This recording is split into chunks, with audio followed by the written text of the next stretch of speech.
Discover our collection of handcrafted candles. That's right, every product is thoughtfully created in small batches free from harmful toxins for mindful everyday indulgence. Our candles are hand-poured in coconut soy wax with natural wood wicks, offering a long-lasting burn and rich fragrances. Create a cozy, safe ambiance for your home with candles from Alley Rose Fragrances. First-time customers use the promo code InsideEdge20 to receive 20% off your order. AlleyRoseFragrances.com, proud sponsor of the Inside Edge Podcast Network.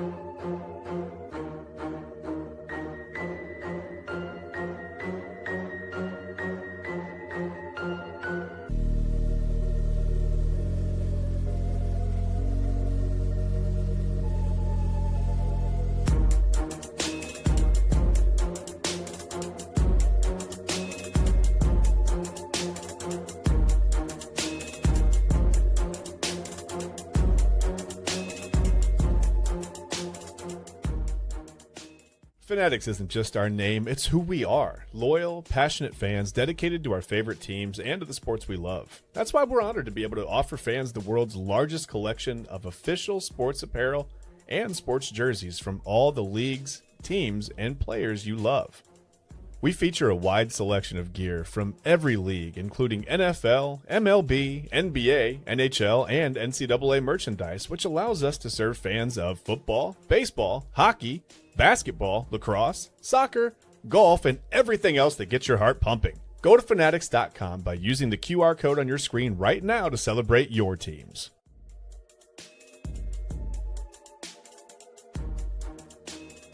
And welcome in, everybody, to another edition of Inside Edge Primetime here on the Inside Edge Network. Chad, Ryan, to my right, your right, everybody's right. No, the curtains are not closed. We're just getting started. Here we are, Inside Edge Primetime. We are rocking and rolling, back in the saddle, on the saddle, saddle adjacent here on your Monday evening. Chad B, I don't know about you, but it has felt like every day of the week but Monday. At one point in the day, I thought it was Wednesday. Papa Moon asked me earlier, he said, hey, what are you guys talking about? So we're doing Tuesday Top. We're not doing that. I said, well, what are we doing this weekend? It's been one of those, man. It's been one of those. Before we get into everything, do want to quickly remind you, hello to everybody out there. We're going to find out how Chad B's doing in a minute, but I wonder how you're doing out there. Get engaged here tonight. We love throwing the comments up on the screen and getting you involved. We're going to talk about a lot that may get you bothered and irritated, especially if you're a Cleveland fan. But nonetheless, like, subscribe, follow at Inside Edge Net on YouTube, X, Facebook, Instagram, and TikTok.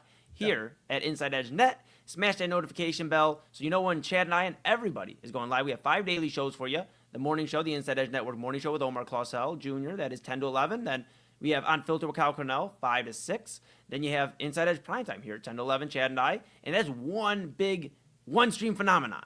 And, of course, you have 11 p.m. In this one stream is the Daily Spiral with Autumn Chisholm. And, of course, tonight, her co-host, our program director and bro, AA Anthony Alford. And then Midnight Run with Anthony Alford at midnight here in one stream in the evening, but 5 daily shows, great weekly programming as well. Real Talk with Papa Moon this past Saturday, a really, really fun episode with Paul Bergio. Really great conversation. Check everything out. InsideEdgeNetwork.com is where you can read about your favorite Inside Edge Network personality, Chad Bryan, and then everybody else who does a great job as well. Of course, InsideEdgeNetwork.com. Go over to your partners page, our partners page. Check it out. We love our partners. W Energy, Monster Moments, SportsMemorabilia.com, Fanatics.com, AlleyRoseFragrances.com, and Omega Video Marketing. Really appreciate them. Couldn't do without them. Couldn't do without you at home. So go to the merchandise store. Get a shirt, get a polo, get a hat, get a mug, get a windbreaker, tuck it away.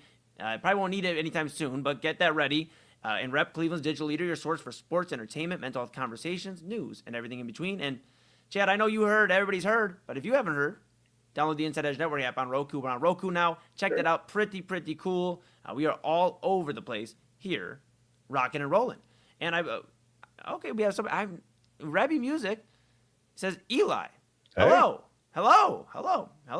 I appreciate you. I appreciate you very much. Usually Chad B is a fan favorite, but I'll take it tonight. Chad B, my goodness, my bro, how are you today? I'm good. It made me think that I wish we had Inside Edge rugs, because you said get a shirt, get a hat, get a polo, get a mug, get a jacket, get a something. We could get a rug. That's maybe one day. Man, I I'm doing like it. good. I cooked all day. Every time I went outside, it's not even hot yet. Like today's not even. It's not even the heat advisory heat yet, right? We do have a Yeah. heat advisory. Tomorrow from noon until Thursday night at 8. So that's a pretty long heat advisory. So watch out for that. But yeah, today was already cooking. It was already warm out there. My kids were outside playing. They came back in there like it's hot. We're gonna come in the air conditioning. But I'm good. I too have lost track of days already this week. So that's a fun thing on a Monday. But how are you, man? I'm great, man. I appreciate you asking. It's been a real good day in terms of getting to spend some time with Papa Moon, and I take that time very appreciatively. Because it's a blessing to be able to not only do the Inside Edge Network here and be on the same team on the network with my pops, and being able to see him grow as a broadcaster, but also, I mean, that's my dad. Like that's one of my role models in life. That is literally one of my heroes, and to see how happy he's been recently with where he's been developing, not only as a creator, a broadcaster, a public figure, but also somebody that's still my dad. I can have a conversation. We were laughing, having a good time in a local restaurant tonight, and just vibing out, man. And that's the cool thing. I got to talk to my mama earlier today, and mama always knows when I need a good conversation. So she got on the phone with me. We chopped it up. She enjoyed the heat. My mom is very adamant when it gets nice like this, Chad. And I know today was a little hot, and it's gonna be hot the next few days. My mom's like, I'm going to lay out. I'm getting a tan. That's what's happening. And if it's not the pool, if it's not the pool, it's laying out. So she enjoyed herself today. Got to talk with her before we got on air. We're doing well, man. Doing well. I'll tell you this cool thing briefly here. World Cup's going on right now, round of 32. We saw a few games already happen, and we have our first big upset. I know Omar Clausen will cover it in the morning, going over this matchup. But they'll do a great job, yeah. Germany goes down, 4-time World Cup champions in the past. They go down and they lose to Paraguay. The coolest thing about this, though, Chad, was Papa Moon. So the way the restaurant was set up, I'm sitting here looking like basically at the camera, and Papa Moon's looking this way, like and here's the TV above me. And he's watching. He's going, ooh, oh. And I'm like, what are you freaking out about? Like, are the appetizers on the way? Like, what's going on? And, he goes, no, Germany and Paraguay. And they went to, the penalty kicks or the shootout. I'm sure I'll get corrected in the morning. But they went to that extra, period where they, had to basically duke it out like how they do in hockey. And Paraguay got it done. They upset Germany. They're saying that's the first upset of the World Cup in terms of this knockout round. And that's pretty crazy to think about. USA, just if everybody's keeping score at home, did beat Paraguay in the group stage 4-1 earlier in this World Cup action. So just cool, man. I know it's been hectic at the Bryan household. You guys got summer going on. You're running all over the place. You're being super dad. But the World Cup's been a lot of fun, man. It's been cool to see certain things. The camaraderie is the biggest thing I think I've taken away. It just, we were talking even at dinner, Papa Moon and I. He's like, man, the Scottish really drink Boston out of beer. And they did it in such a classy way too. It's not like I've been loving seeing. I've said it before. I'm not even sure what show. I know I talked with Autumn about it one night, but I've been loving seeing like all the fans from different countries come in, and Norway with the team row up the escalator or whatever, and like you said, the Scottish fans in the streets putting traffic cones on statues and just having a good time and singing at Fenway, like all the stuff, man, that the Japanese fans cleaning up the stadium after themselves, after a game is just some of that stuff is just so amazing to see. And everybody seems to be having a pretty good time, with their trip while they were here. So, a lot of really good stuff. And I'm sad that I haven't seen as much on the field action as I've wanted to. It's just, you can only go in so many directions at once. Usually it's just one. But I just haven't seen as much as I've wanted to. It's been an amazing World Cup, and it's pretty cool to think that a lot of it has happened right here. Pretty cool. Yeah, absolutely. It's been incredible. Right here in my studio. That would be weird. It would not be regulation size at all. I was like, is there enough space there? I mean, it's no. It's like foosball. Yeah, no grass. I know they like to play on grass. No grass in the studio. No grass. That was a no from my wife. She said no grass. I said, okay. Well, I heard that lawn may need cut here soon, so maybe you could supply. I don't know. Maybe not this week. I'm gonna let the heat do its thing, and we'll see if it grows or not. We'll see what happens. That's fair, pal. Hey, we got a lot to get into. We want to start with that World Cup because there's some big news. And Netherlands and Morocco are duking it out right now here in the round of 32. Pretty cool. This is a battle between a semifinalist and a quarterfinalist from the previous World Cup. So kind of cool to see there. But we're gonna kind of kick things off with the kid from Akron, the king here of Cleveland, the only championship, one of the guys who brought a championship here and the main catalyst of the first championship in Cleveland, 52 years. If you haven't put 2 and 2 together yet, that's okay.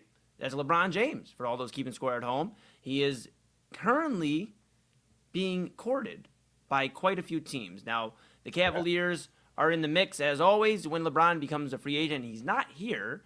We are always going to be in the mix because of the city and and the relationship here and his history with the Cavaliers. But there's some other teams to keep in mind too, Chad.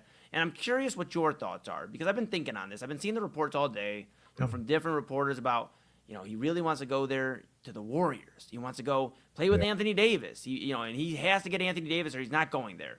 And then you hear there's still murmurs, just murmurs of him going to Miami. Maybe rekindling there, teaming up with Giannis and Bam and creating like a mega front court there. And then, of course, you have the Lakers. They are the fourth team you would think about. He did play there, the last, 5-6 years of his, 6 years really, of his NBA career now. And you think with all this stuff going on, maybe he goes back there. So my question to you, Chad Bryan, is not necessarily where does he go, but where should LeBron James go? Should it be Golden State, Los Angeles? Should it be Miami, Cleveland, or maybe a team I haven't mentioned? See, this is tough. It's hard to tell another grown man where he should go play basketball. But I don't know. Let's say if I were LeBron, let's weigh the options. It seems like the Lakers. It feels like from what we've heard. I mean, it's hot, it's cold, right? There's ebbs and flows in the relationship. Sometimes that's what you get with LeBron, right? That relationship with the front office changes sometimes. So it seems like they kind of want to move on, right? They want to maybe move in the direction of we've got Luka here. Let's grab Luka and we'll build a team around Luka and Austin Reeves and we'll kind of go this direction. And we appreciate your service and thanks for the bubble championship. But it almost feels like they're ushering him out, right? Like they're not downplaying his accomplishments there. I mean, he's 40 plus years old. I mean, he's been an amazing player, obviously, while he's been there. Maybe not the LeBron of his prime, but really good basketball, right? But it kind of feels like the Lakers are like, all right, we're kind of done with this now, right? But that goes back and forth. So you never really know what the true feeling is in that front office. But I would have to think that he would feel like, maybe there's less of a welcome there now than there would have been 3 or 4 seasons ago. So what do you do? Do you go back? I would think that at this point, it's either going to be a city he's already played in, Cleveland or Miami, or like you said, Golden State. I don't see another option. There's no other feasible option because it's either staying on that West Coast and staying in California and playing out there, or going to a place that he knows. I think it's just at this point, it's like, I feel like in my 40s, I would have been less apt to be like, hey, let's hit a new city up and let's see what it's all about. Let's get used to this. And I've got this one thing that I'm really good at. I'm gonna go to a brand new city and try to figure out all the nuance and get my feet wet a little bit and maybe make a couple mistakes here and there while I get on my I'll figure it out eventually though, because I'm talented enough. I just feel like I wouldn't have wanted to do that in my 40s. And it kind of feels like that's maybe where LeBron is. I don't know. It's hard to say. It's hard to speculate on another person's thoughts, but you've got to take family into consideration as well, right? It makes it very difficult. It just makes it very difficult. Do they want to pick up and move across the country or back to Ohio? The winters here aren't fun, and they probably wouldn't be centralized here. It's like they're all going to come live in Ohio just because he's playing with Cleveland. I get it. His family's a little older now. I don't know, man. That's a tough one. It's hard to say where he should. It is a tough one. It is a tough one. But you bring up some great points. We were talking about a midnight run. Two of his kids, Bryce and Bronny, are Bryce is in college. Bronny's in the NBA. Yeah. Missouri, his daughter is 11. That's a lot to uproot. Somebody. His daughter who's not even a teenager yet is getting friends through school and whatever. I'd imagine and building her life in California. And the James really have been established there. Here's what I think, pal. Where should he go? Where should he go? He should come back to Cleveland. Okay. Now, I know that seems like the Cleveland bias, and I understand, but let's be realistic here. LeBron the reports have been he wants to be happy. That is not about the money. Well, if those are the two things, we certainly don't have the money here right now in Cleveland to pay him. Right. And he's been happy here before. He's won a championship. He's from Akron. I know he said he doesn't really like going to Akron as much anymore, but he does have that familiarity here. And we truly, in Cleveland, treat him like royalty. Now, you've seen it at times in Miami, but it was short-lived. In Los Angeles, like you mentioned, there's never been a strong relationship, a respect almost, it feels like, for LeBron. It's kind of taken for granted. And, you see those different turnabouts. In Cleveland, he's always been treated like royalty. He's on every banner. He's on every commercial. Those are the economy of Cleveland thrived when LeBron James was here. So if he wanted to maximize happiness and not get paid, Cleveland's your spot. That right now, because we are literally in the second apron until James Harden decides to sign this deal, and we'll see the multi-year extension multiple reports are speculating. I believe Shams had it, Brian Windhorst had it before, talking about, all offseason, James Harden's going to take this lower deal. So we'll keep an eye on there. And with the Warriors, it gets a little muddy because I believe it was Shams Charania from ESPN who had reported that Kristaps Porzingis. Now, this is after Draymond Green declined his player option earlier today, and then he put out the Batman signal and said on the Draymond Green podcast tomorrow. Okay, we'll see. I have a weird feeling. I'll get to that in a second. Then you have Kristaps Porzingis, who said, Draymond, that's so nice of you to opt out of your player option. To give me the money. He's on a 2-year, $40 million extension. Now the Lakers can only give LeBron, I believe, a $15 million deal. But if it's truly not about the money, I do think, and I know I didn't ask you this. I asked where should, and that's why I answered that first. But where do I think he goes? Because I really think it's going to happen like that. Midnight starts free agency. Yeah. I believe it's going to be pretty fast for LeBron James. I truly feel like this is going to be something that doesn't drag on very long. I believe this is going to be something that by midnight, we might have an absolute answer. It technically starts Tuesday evening, so not at midnight, but I know the negotiations can start tomorrow. You can sign by tomorrow. So not midnight, but again, in the world of reporting, we will get these answers. So I do think there will be news on where he's going by midnight. Okay. With that being said, this is the NBA's version of the legal tampering period, by the way. Correct. Yeah, I think he will end up in Golden State. I truly do. I do. Even though Porzingis signed this, if it's not about money and he wants to be happy, Golden State's the spot. He has been. He's never really been any. There's never been any backlash between him, Steph Curry, Draymond Green, any of those guys. He has respect for Steve Kerr. You've heard it. Throughout the talks they've had and Team USA and all that other stuff. Yeah. You see that. I just think he ends up in Golden State, regardless of the Porzingis signing. I think the Warriors are going to go, look, man, we'll bring you on. You're not going to get a lot of money, but we'll bring Anthony Davis. And I think they're just going to have a fun year. Will it self-implode? Will they work out? We'll see. But as much as a sobering thought as it is, and we don't want to see it in Cleveland, I just think LeBron James will be a Golden State Warrior pretty soon. Okay, so by that metric now, you've answered I was going to say if he's feeling nostalgic, it's going to be Cleveland or Miami. And if he's feeling kind of, I'm just feeling a little grumpy about this, I don't really want to go, it's just going to be Golden State. Because he probably can't go back to the Lakers, right? Then you've got kind of grumpy LeBron, which is okay. Maybe grumpy LeBron is dangerous LeBron. Yeah, it's going to be interesting, man. And, of course, there's a few other dominoes to fall. There's still an opportunity for Cleveland, but now with reports coming out that the Cavs are interested in Jonathan Kuminga, who I believe just became an unrestricted free agent. If that's their focus for wing, that should tell you all you're kind of needing to know, folks. Yeah. I think it is pretty much a done deal. I think he's going to end up in Golden State. I think he's going to play with Steph Curry. What does that mean for his legacy? We're not going to speculate on that. Yeah, we're not going to speculate on it right now. At least I'm not going to, because it hasn't happened. Now, the moment if it does happen, Chad, I think it's necessary that on this show we have a conversation about LeBron James' legacy, because I think it gets a little murky after that. We bashed, and I won't get too much into it, but we bashed Kevin Durant for going over to the team that whooped his behind the year after. I guess not the year after, but Steph Curry didn't take one. He didn't take two. He took 3 rings that could have been LeBron's, and if you do the math, if those 3 rings were in LeBron's favor, he'd have 7 NBA championships. Yeah. So just an interesting time to think about where you're teaming up with the guy who basically snatched part of your legacy, part of your accolades, and now you're going to try to win with him. It looks bad. And I know LeBron won't be the technical number 2. We love doing this now. He won't be the technical number 2 in Golden State, but he definitely won't be the outright number 1. Let's be clear. I know a lot of people are going to say he'll be the outright number. He won't. That's Steph Curry's team. Yeah. Just like he dealt with the Lakers and them saying this is Kobe's team. Before it was Magic, like these are the Lakers' greats team. You're just here. Yeah. That'll be the same feel in Golden State. You will be an asset viewed to hopefully bring another championship, the last championship maybe of this current rendition of Steph and Draymond that is left from the Splash Brothers. That's how I feel. I just feel like it gets a little murky. I'll explain later if it does happen. Yeah, I feel like it wouldn't be the same as him going there in 2018. It's not quite that murky, but yeah, I can see how some people would go, I don't like that. Yeah, it's gonna be a little weird, man. I'll tell you that. But we'll keep an eye on it. Technically, free agency starts at 6 p.m.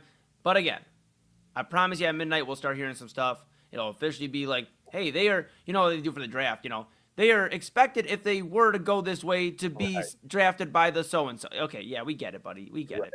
We get it. The first 6 picks are in. We understand. We understand, dude. We the first round. We understand.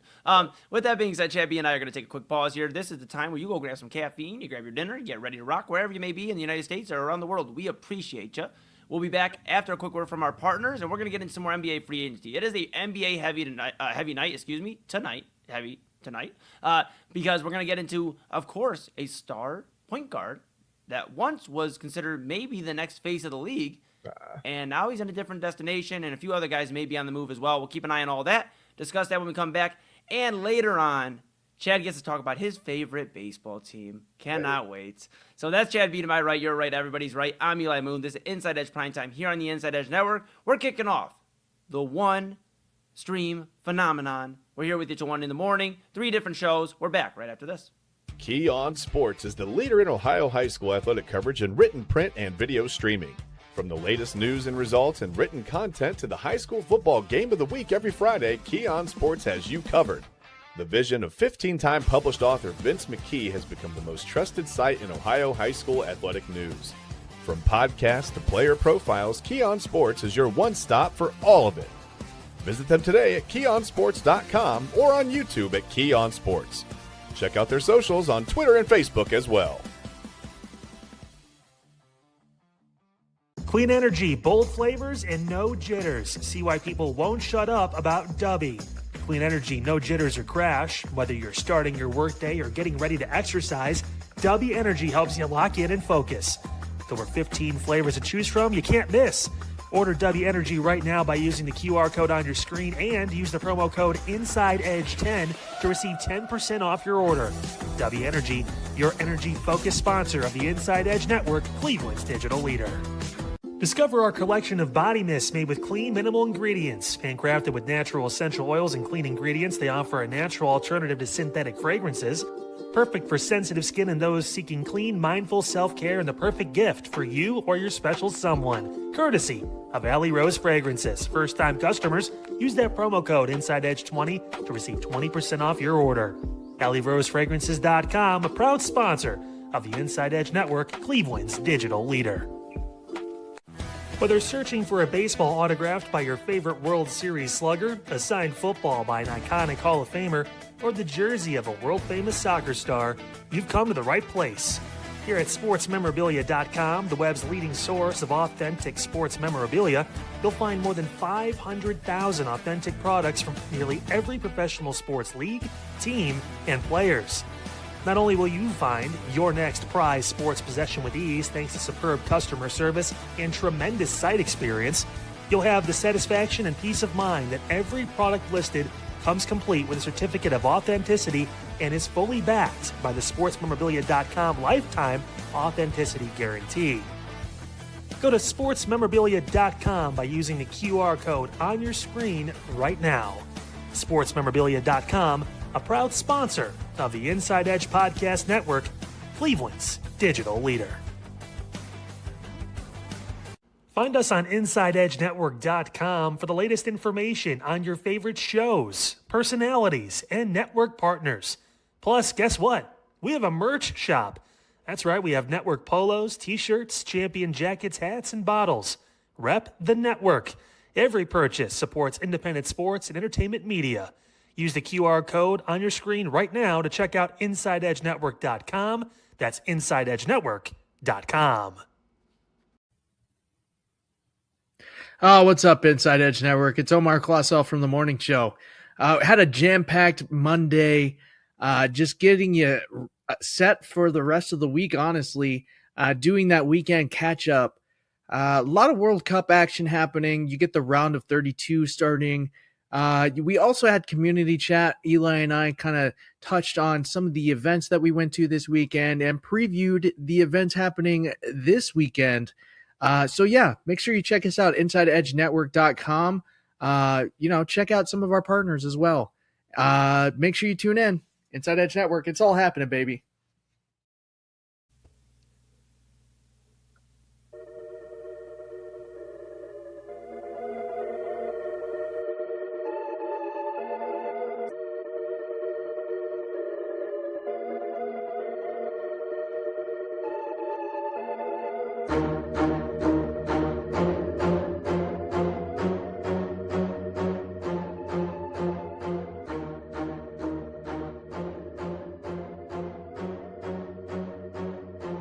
And welcome back to Inside Edge Primetime here on the Inside Edge Network. Chad Bryan to my right, you're right, everybody's right, and I am Eli Moon. We are back in the saddle, on the saddle adjacent here, getting rocking and rolling here with you. NBA free agency is the topic of discussion tonight, folks, at least for the first few segments. Talk LeBron James in that opening segment. Where should he go? We had a few different thoughts on that. We'll get into some other things here that broke across the NBA news cycle earlier today, and the big news, Chad B, I would say, is Ja Morant. We were wondering just a week ago where Ja Morant goes and where did he end up. At one point, Ja Morant was the future face, or potential, at least future face of the league for the NBA. It was having riveting competition against the Los Angeles Lakers in a playoff matchup. You know, he was constantly being showcased. They were having discussions of, is it him or is it Zion? If Zion can stay healthy, who's going to take the lead? And, well, neither one did. Zion's been hurt. He hasn't been able to stay healthy. And Ja Morant cannot stay on the court for other reasons. And, it just seems like it's been a maturity thing for Ja Morant. The multiple just silly mistakes. And it's really crushed any momentum he had in Memphis. They parted with his running mate, Jaren Jackson Jr., who's now in Utah. We'll keep an eye on what the Jazz do this upcoming season. And now Ja Morant was sitting there wondering, hey, guys, where do you want me at? Who wants me, And the trade value is super low for Ja Morant. The Grizzlies, however, did find a taker, Chad B, and he will now be a Portland Trailblazer. He ends up getting traded today. Jeremy Grant and Chris Murray going from Portland to Memphis. Ja Morant going to, obviously, Portland. And this is an interesting deal because, first off, not a lot of picks moved, nothing like that. That just tells you how low the value was. Jeremy Grant, I will say, can get some buckets. I don't know how long he'll be in Memphis. He might be a buyout opportunity, where the Grizzlies may look to just stay young, develop what they got there. You mentioned Cameron Boozer. We'll talk about him in a second. But, they may look to stay young. For Portland, that's what I'll address here. And I'll kind of leave the Memphis side up to you, pal. But, you look at this, and for Ja Morant, this is a fresh start. This is, hey, I messed up big time. I probably shouldn't even have this opportunity to be now focused on as the star or one of the stars in Portland. But he's getting an opportunity here to go make right in Portland, and he's going to team up with one of the guards they have there, right? I mean, they have quite a few of them, pal. You look at it, they got on the roster right now, Ja Morant, Dame Lillard, of course, legend in Portland. He will definitely be one of the guys there. And then, of course, you have Drew Holiday. You see that, and just a slew of point guards there in Portland. It's kind of interesting, right? Because with all the guards they have there, you start wondering, well, who are they going to rock with, right? Like, they surely aren't going to keep all of them. Drew Holiday, Dame Lillard, Ja Morant. That just seems like a lot going on. Yeah. Somebody's getting moved, pal. That's what I will say for the Trailblazers. What this means is they're going to go big game hunting. And believe it or not, they believe they're in the spot where they can. Okay. I don't know if the Western Conference is that wide open where a one more star makes them the favorite by any stretch, but it makes them surely competitive. Let's think about it. Portland was a team that started catching some buzz at the end of the year, had a surprising year. Denny Avdija, who I'm a big fan of, I got to be honest. I have a song, literally, one of my singles I dropped this year is called Denny, and it's after Denny Avdija. So it tells you how much of a fan I am of Denny. Go check out Denny on my Untitled page. But, I think it's going to be cool to see him as the 3. And then you have a backcourt with the reports are coming out that Trailblazers are planning to have Ja Morant and Dame Lillard, or Dame Lillard, Ja Morant, however you'd like. That's going to be their mixture there. They have some assets they can move still. Shaedon Sharpe also there in the guard position. Donovan Clingan, right now they're starting center. He could be on the move. You know why, Chad B? Because a guy we keep bringing up could actually end up in Portland. Now, I've been pretty adamant it's going to be Minnesota, but after today, there's no way Portland isn't going game hunting. They're going to move off one, if not two of their guards. All right. Or maybe Klingon. I mean, that'd be a little bit of a risk, but one of those guards for sure. They're going to either bring Jaylen Brown in. Okay. Or, and I know, and this is a complete sleeper, and I don't think this is as likely as Jaylen Brown, but Kawhi Leonard's been linked very heavily to Toronto, and last time Kawhi Leonard was linked to a team, he ended up in Toronto.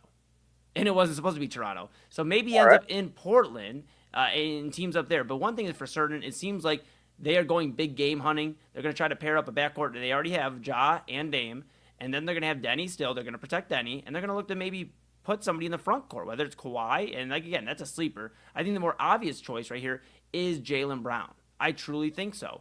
I think Jaylen Brown's going to end up in Portland. As much as I said Minnesota last week, I just have a weird feeling that he feels like, hey, I can go here. Dame's the legend, but he's near the end of his career.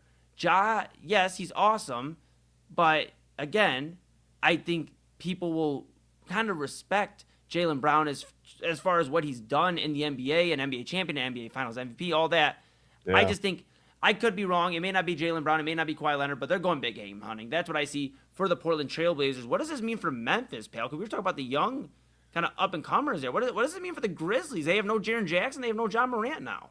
Well, they have Cam Boozer, and I think they feel like they took the right guy, right? That's who they're going to build the franchise around. That's their cornerstone.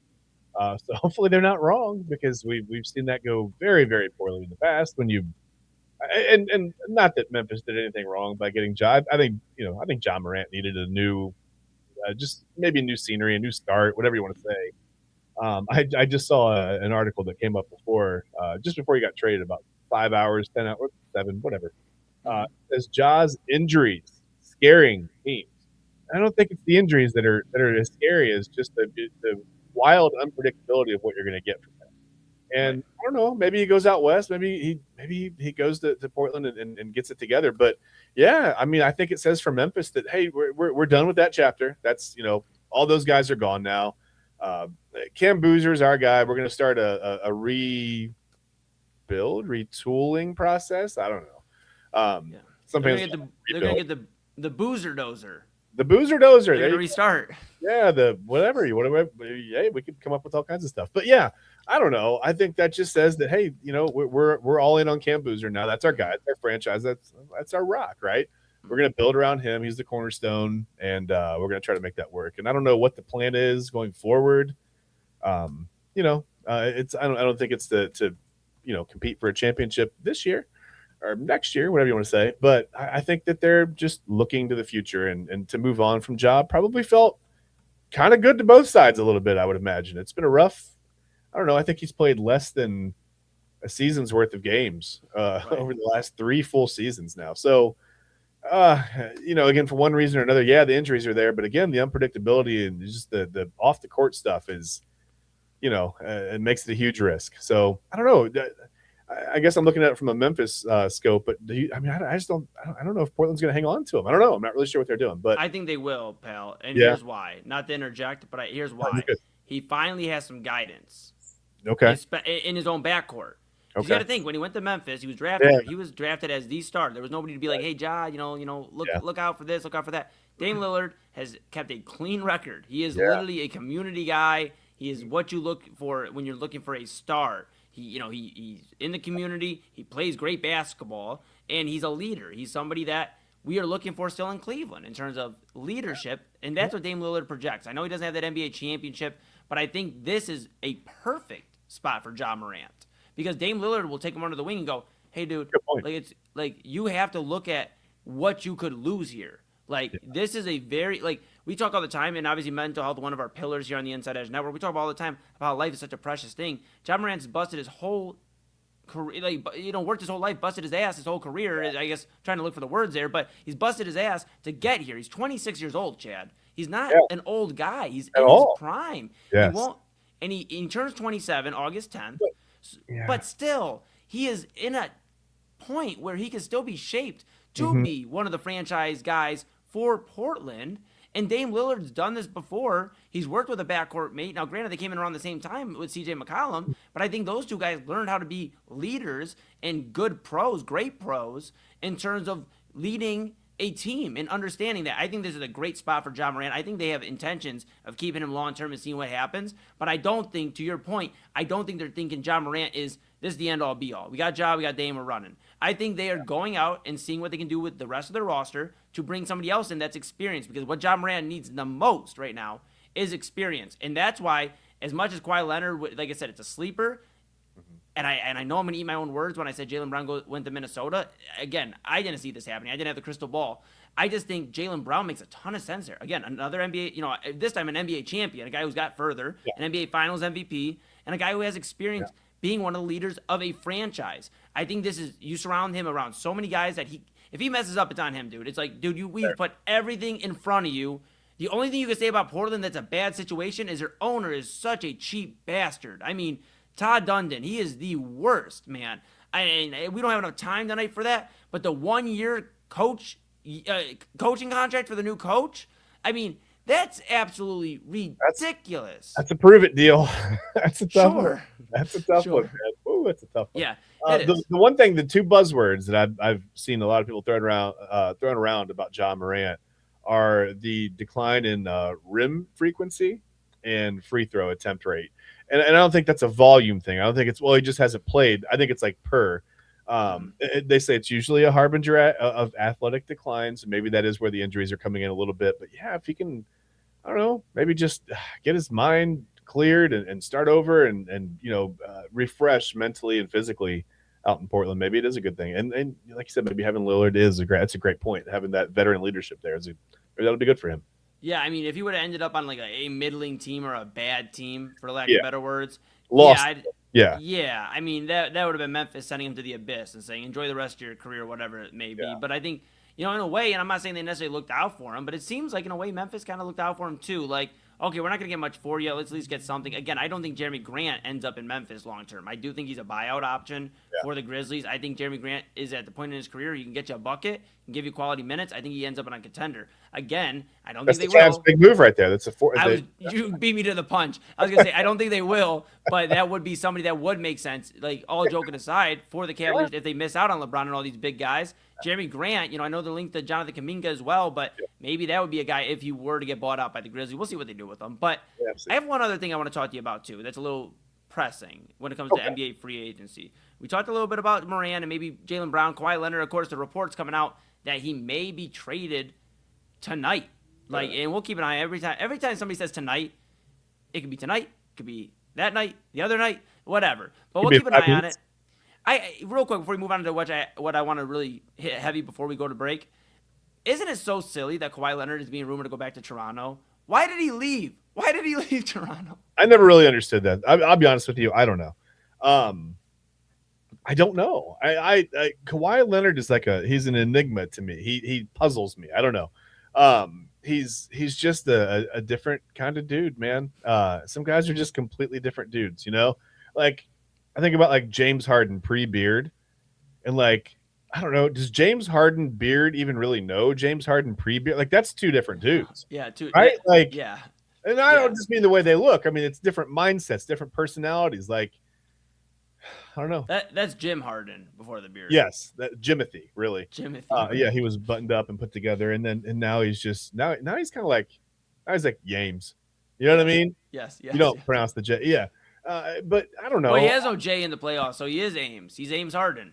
That's actually a great point. It's a great point. Hey, I'll be here all week, buddy. Don't worry. I'll tell you this. Wish I had a little snare hit for you, but I don't. Hey, I appreciate it. We'll work on it. No worries. We got time. But yeah, it's just kind of crazy. It kind of baffles me. It's like Kawhi Leonard is rumored to go back to Toronto. Why did you leave, buddy? Why? Yeah, and then maybe we look at it the same way other people look at LeBron from outside of here. Who knows? You know what I mean? Yeah, but it was weird. In fairness, Kawhi, they had just won the championship, and then he left. Yeah. Like LeBron, at least there was 2 disappointing runs. Durant basically said, "You're done. You're done here." But for Kawhi, it just didn't make a whole lot of sense, man. I mean, hopefully he's not going back. If he does go back and thinking Kyle Lowry's there, because he's not. DeMar DeRozan, but I know he never played with DeMar, but DeMar DeRozan isn't going. I mean, but he will get Scotty Barnes. He will get this very young core in Toronto that gave the Cavs hell in the playoffs. So we'll keep an eye on that. Would not be good, if we're talking for the Cavs, would not be good, even though he plays half the year. If he decides he wants to play some more basketball, Kawhi Leonard would be a problem. We'll see. Yeah. But let's get into this real quick.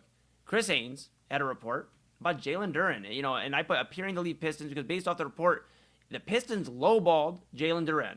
They said, you know what, you had a bad playoffs, and I'm just this is what I would hear in the conversation. I wasn't there, folks, but I just imagine the Pistons are saying you got bodied by Evan Mobley and Jared Allen when we needed you to step up. Most of you didn't. So unfortunately, this is what we can offer you. And Jalen Duren laughed and like, okay, guess what? Somebody will pay me. If you don't want to pay me, I'll go somewhere else. Now he's having discussions with the Kings potentially at the start of free agency. Now, The Kings may not make the most sense in the world. They don't have a ton going on there. But Jalen Duren, he is 22 years old. He'll be 23 in November. So, first month of basketball and then, or roughly first few weeks, and then he'll be 23, so he'll be 24. Or excuse me, he'll be 23. So he still has his whole career ahead of him. It's crazy to think he's been in the league already a few years and really developed to this. But the Kings, potentially Domantas Sabonis going to Detroit. I don't know about that. I mean, it's not a rough and tough guy. And think about Detroit. They just lost Isaiah Stewart, man. They just traded off Isaiah Stewart. Yeah. And now the fact that they lowball, I don't know what they were thinking, to be quite honest. If you're going to trade Isaiah Stewart, you have to overpay Jalen Duren. Even if he isn't worth the contract he's expecting, you have to secure that. Now, where we're talking about certain teams don't have front courts, or certain teams don't have this or that, the Pistons have a ton of shooters around Cade Cunningham, and they're trying to add more. Maybe they should look into front court options, because right now that's a problem. And now the other rumor is that Duren expects, and I think he already has a call scheduled with the Los Angeles Lakers to possibly go there. Makes it a little murky, pal, because two reasons. One, look at it from the Pistons side.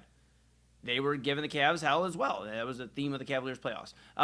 But they were giving them hell. They were looking at, hey, we're going to be the next rising team. We're going to get out here. We're going to do this. And now they're going to have a ton of questions. If they can't make amends, which don't seem like they will with Duren, they're going to have to figure out a new front court. And no Stewart, no Duren. I mean, that's a problem, man. So for the Pistons, from literally 24 hours ago to now, because this wasn't expected, and now it seems like the Pistons may be in big trouble. But what this kind of scares me about is, okay, if he goes to Los Angeles, let's say, pal, what does that mean for LeBron James? Because the big talk is if he goes to Cleveland, it's going to be a sign and trade. Jared Allen's probably on the move. Well, if they get Duren, they don't need Jared Allen. They got a young center that played pretty well, had one of his best seasons, the most improved player, finalist this past season. Why would they need Jared Allen? So that kind of limits your LeBron opportunity if you're Cleveland, because now you can't really trade anything to go get him. So you'd have to sign him, and you don't have much money. So this gets a little murky, man. What are you have any thoughts? Any crazy thoughts on Mr. Duren? No, I don't have any real thoughts. What did he want? What it says that there's a sizable distance between the two sides in the talks. What did he want? I'm looking at all the Kings. I think he was looking for close to a max. He was looking for the extension, close. I believe close to the max, man. Okay. He based off the season he had, he was in all NBA discussions. He is most improved player finalist. I think he was expecting some big money, man. And I mean, I don't know how far away, or how far apart they are, but that's just silly business by the Pistons. We've seen in the NBA, you have to pay. It's an overpay. It's not like other leagues where you can kind of negotiate and be like, dude, you're worth this much, or go test the open market. And other NFL teams aren't going to pay you. Other MLB teams aren't going to pay you unless you're the Dodgers. But in NBA, they will overpay. I will never forget when Timofey Mozgov left the Cavaliers for the Lakers and they paid him $64 million. That is the reality of the NBA nowadays. If you're not going to pay him, he's 23 years old. Yes, he had a bad playoff run. He's 23 years old. Yeah. So the fact that they're letting him walk, I think the most sense for him would be the Lakers. Steady. Yeah, I mean, I'm sorry, I didn't mean to cut you off, but he's been pretty steady. I mean, his scoring has basically improved every year. He's not a bad player, man. I don't know. I feel like you're right, though. In the NBA, you do kind of have to overpay because there are really just middle of the road teams and franchises that they'll overpay for a guy just to have him there. It might take him from 26 wins to 32. You know what I mean? It's not like it's not going to get him over the hump, but that happens all the time in the NBA, and it's like that. Some of the free agent signings, like, they just don't make any sense to me. Like, why would you go? Like, why would that team even be interested? Like, why would you? Yeah. But you're right. I mean, you overspend. It's what it is. God bless NBA players, man. Like, that TV deal, that's awesome for them, man. That's amazing. Like, there are guys just making money hand over fist, that are very, like, in NBA terms, average players. I'm not trying to throw shade at any of these guys. Right. They would clearly come to the local open gym and clean up court. They would just completely. I think we could hold our own, Chad B. Well, it depends. We need a center. We need some high. You know what? Exactly. What's Jalen Duren doing? Where's Kyle Cornell at when you need him? Yes, let's get him out there. We need an inside edge basketball team. That's it. We're working on it. We're working on it. That's what we got to do. Yeah. All right. I'm working on it. I love it. So if you're 6'6" and over and you want to be on air, the on air is not the important part. We're getting a rec basketball team. No, we need you in the air. Actually, we need you getting the boards. Yes. On the air is cool too. But no, I agree, man. It's like, this is actually the most baffling. And we've seen some baffling moves already, or like some shocking moves. Yeah. I love the NBA offseason. I love it. I've told you, and I've told I've expressed here on the network, especially here on Primetime, that out of all the sports, basketball is my favorite. Like, I love all the sports. I am a sports.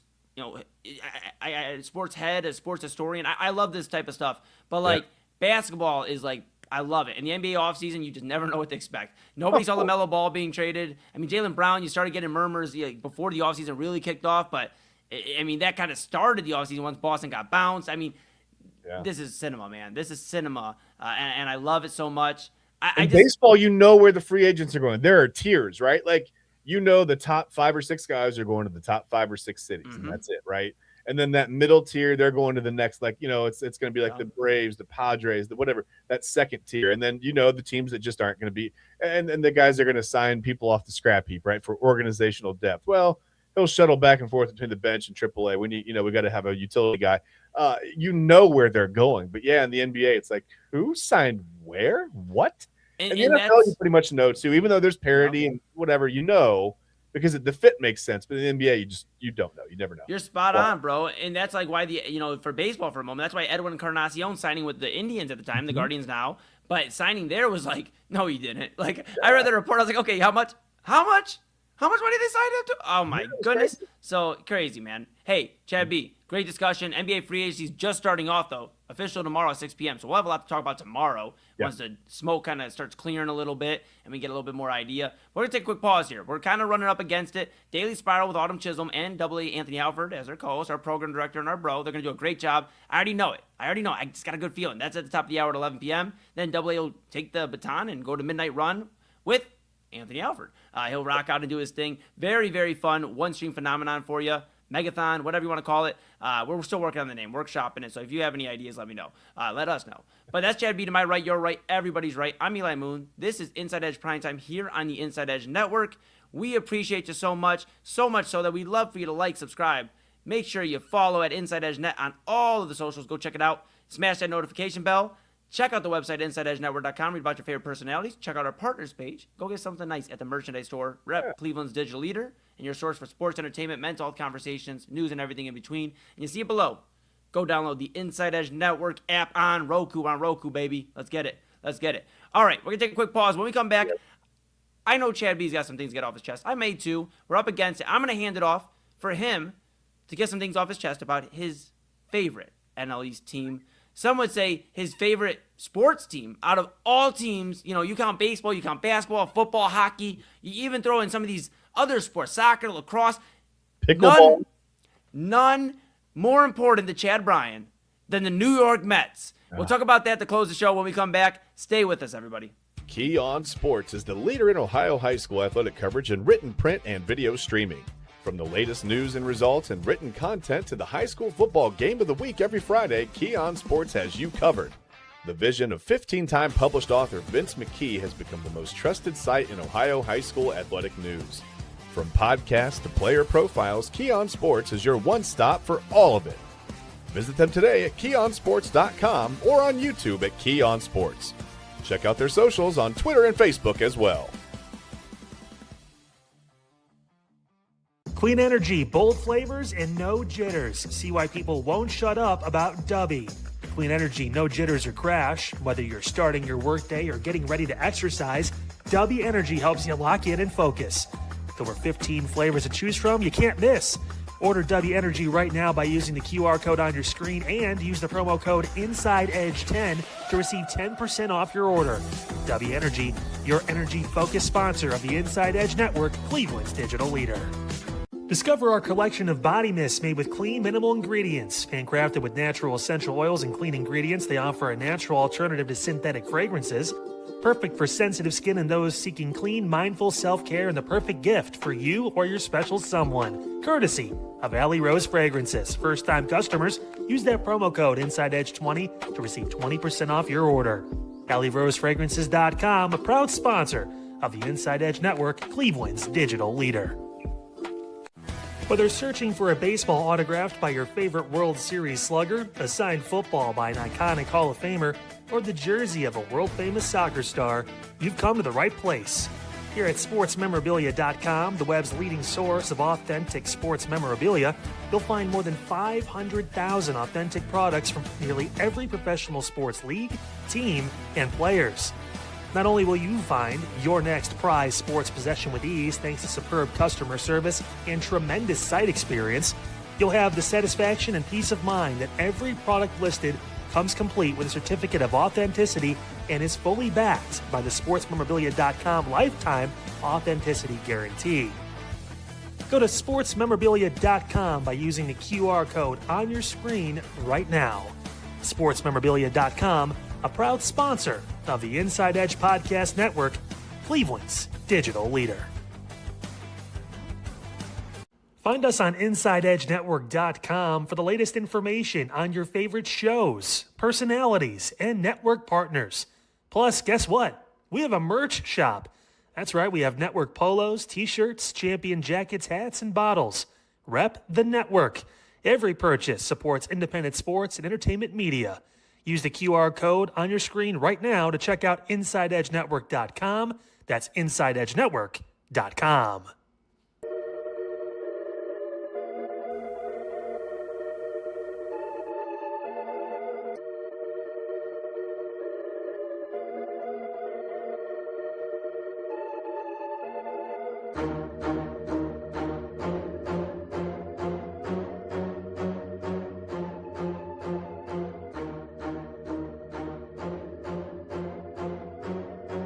Ladies and gentlemen, I cannot hear the intro music, so we're just rocking with it. Chad B to my right, you're right, everybody's right. I'm Eli Moon. We're back in the saddle, on the saddle adjacent. Where, you ask?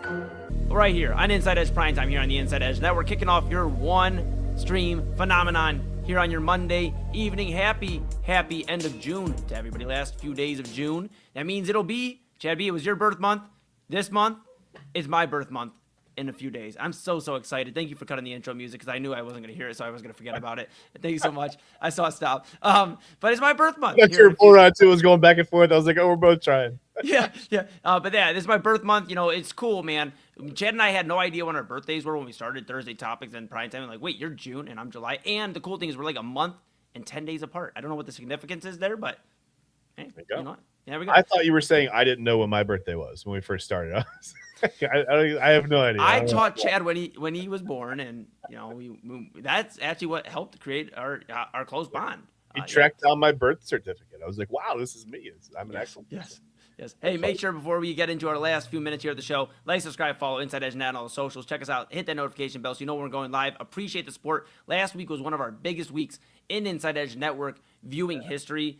We've been around since September 2025. Thank you to everybody out there. We appreciate you so much. It makes us truly happy. Check out, of course, Inside Edge Net on all the socials, InsideEdgeNetwork.com. Go read about your favorite personalities. Check out the shop, the merchandise store, and check out our partners page. A lot of great deals there. And download the Inside Edge Network app on Roku, because we're there as well. We're everywhere. We're everywhere with you. Everywhere. Everywhere. All right, Chad B, we got about roughly a minute or two. I'm going to hand it off to you. I know you're going to take it easy on them. It's your favorite team. It's the New York Mets. I What do you could feel about that? dislike a team more, Eli. Listen, we all know the Mets met. That's what they do. They just typically metting doesn't start until, I don't know what, late July, early August. They have like an 8.5, 10-game lead, and then they'll just slowly start diving down the standings and losing games. Well, they got it out of the way early this year. They're 35-50. They're 1-9 over their last 10 games. They're 19-24 at home. They're 16-26 on the road. They're 15.5 games out of first place in the NL East. And, you know, I think the most disappointing part, when you look at the Mets on paper, they should probably be leading this division by 8 games. They're by far on paper the most talented team. The Braves are right there. The Braves are talented as well. Yeah. But man, the Mets and the Phillies are so talented. Carlos Mendoza's out. Andy Green's in as manager. And you've got Eric Chavez on the EC3 podcast, on his own podcast, saying that, President of Baseball Operations David Stearns is allowing Juan Soto to basically be coddled and to act, for lack of a better description, like Barry Bonds, right? And stay away from the team, sit on couches near the batting cages, not even in the dugout with the team. He takes batting practice, ignores his teammates. And when someone said something to Stearns, I think it was when Eric Chavez was actually a coach there, he said something to David Stearns, and Stearns said, hey, what about these guys? Man, like, you're treating all these guys different than Juan Soto. Stearns said, these guys need to learn that they're not Juan Soto. Okay, that's true. They're not Juan Soto, but we're all heading the same direction here, right? We're all in the same clubhouse. We've got the same goal. Well, we're supposed to have the same goals, right? All 26 guys on the roster are supposed to have the same goals. They're supposed to head the same direction. The Mets clearly have a clubhouse. They have a clubhouse problem. They have a chemistry problem. They have a culture problem. The Mets are just a problem. They stink. I'm so glad to say the Mets stink, Eli. They're awful. That's how you really disappointing, awful. They're a disappointment. Did you see the leadoff home run by George Springer? He did not hit it over the wall. In fact, he just hit it past Juan Soto, and neither of the outfielders could get it. But it was like, where's my couch? I'm tired. I don't want to. I love it. Look, like, have a seat, buddy. It's okay. Good news for you, Bud, as a Braves fan, is I think we'll have a little bit more Mets things we can look at here in the back half of the not the back end, the back half of the MLB season. So keep an eye on all of that. Of course. Yes. That's what they are. All right. Hey, you heard me here first. All right, here's what we're going to do. Rent's due. I don't got it. You got it? Let's check our pockets. Hold on. I got this is a lottery ticket from a few days ago. That's a loser. I have a dime. Hold on. Put that down. Ooh, I got some lit. Oh, I got an InsideEdge Network business card. If you're looking if you're a local business and you need to, promote your business a little stronger, hit me up. I got physicals. That's not the rent. Half a pancake. Okay, I got like 60 cents. All right, we don't have enough. All right, let's just get out of here. All right, so we're going to change this here. Let's see if everybody comes on the screen with us. Oh, no, it's just us. Surprise. All right, dude, I got to be honest, real quick. We look so good in red. I mean, I matched tonight. I was like, my eyes? Oh, yeah, it brings out the red in my eyes. Okay, easy, pal. That's scary. All right, that's going to do it for Inside Edge Primetime. For Chad Ryan to my right, your right, everybody's right. I'm Eli Moon. This has been Inside Edge Primetime. Don't go anywhere, though. We are with you till 1 in the morning. Not us. Chad's done for the day. I'll be back with you at midnight. But it's everybody's favorite time of the 11 o'clock hour. It is the Daily Spiral. Where else would you be but the Inside Edge Network? Of course, we appreciate you for rocking with us. Everybody out there, we appreciate you. This has been Inside Edge Primetime, the Daily Spiral with Autumn Chisholm. And you the coffee's brewing. W.A. Anthony Alford coming up with her at the top of the hour. We'll see you guys tomorrow. This intro goes Fanatics isn't just our name, it's who we are. Loyal, passionate fans dedicated to our favorite teams and to the sports we love. That's why we're honored to be able to offer fans the world's largest collection of official sports apparel and sports jerseys from all leagues, teams, and players you love. We feature a wide selection of gear from every league, including the NFL, MLB, NBA, NHL, and NCAA merchandise, which allows us to serve fans of football, baseball, hockey, basketball, lacrosse, soccer, golf, and, well, everything else that gets your heart pumping. Go to Fanatics.com by using the QR code on your screen right now to celebrate your teams. That's Fanatics.com, a proud sponsor of the Inside Edge Network, Cleveland's digital leader.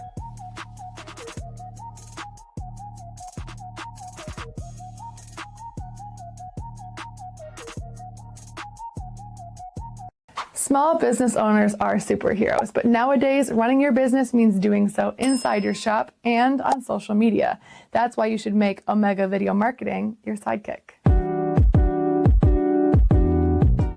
With a decade of content creation experience, I create dynamic, informative, and fun videos for your specific social needs that will increase brand awareness, get you more followers, and keep your social pages and websites current and fresh.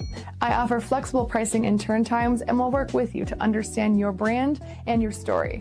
All of that comes from the heart. My award-winning expertise is just the cherry on top. So let's get connected.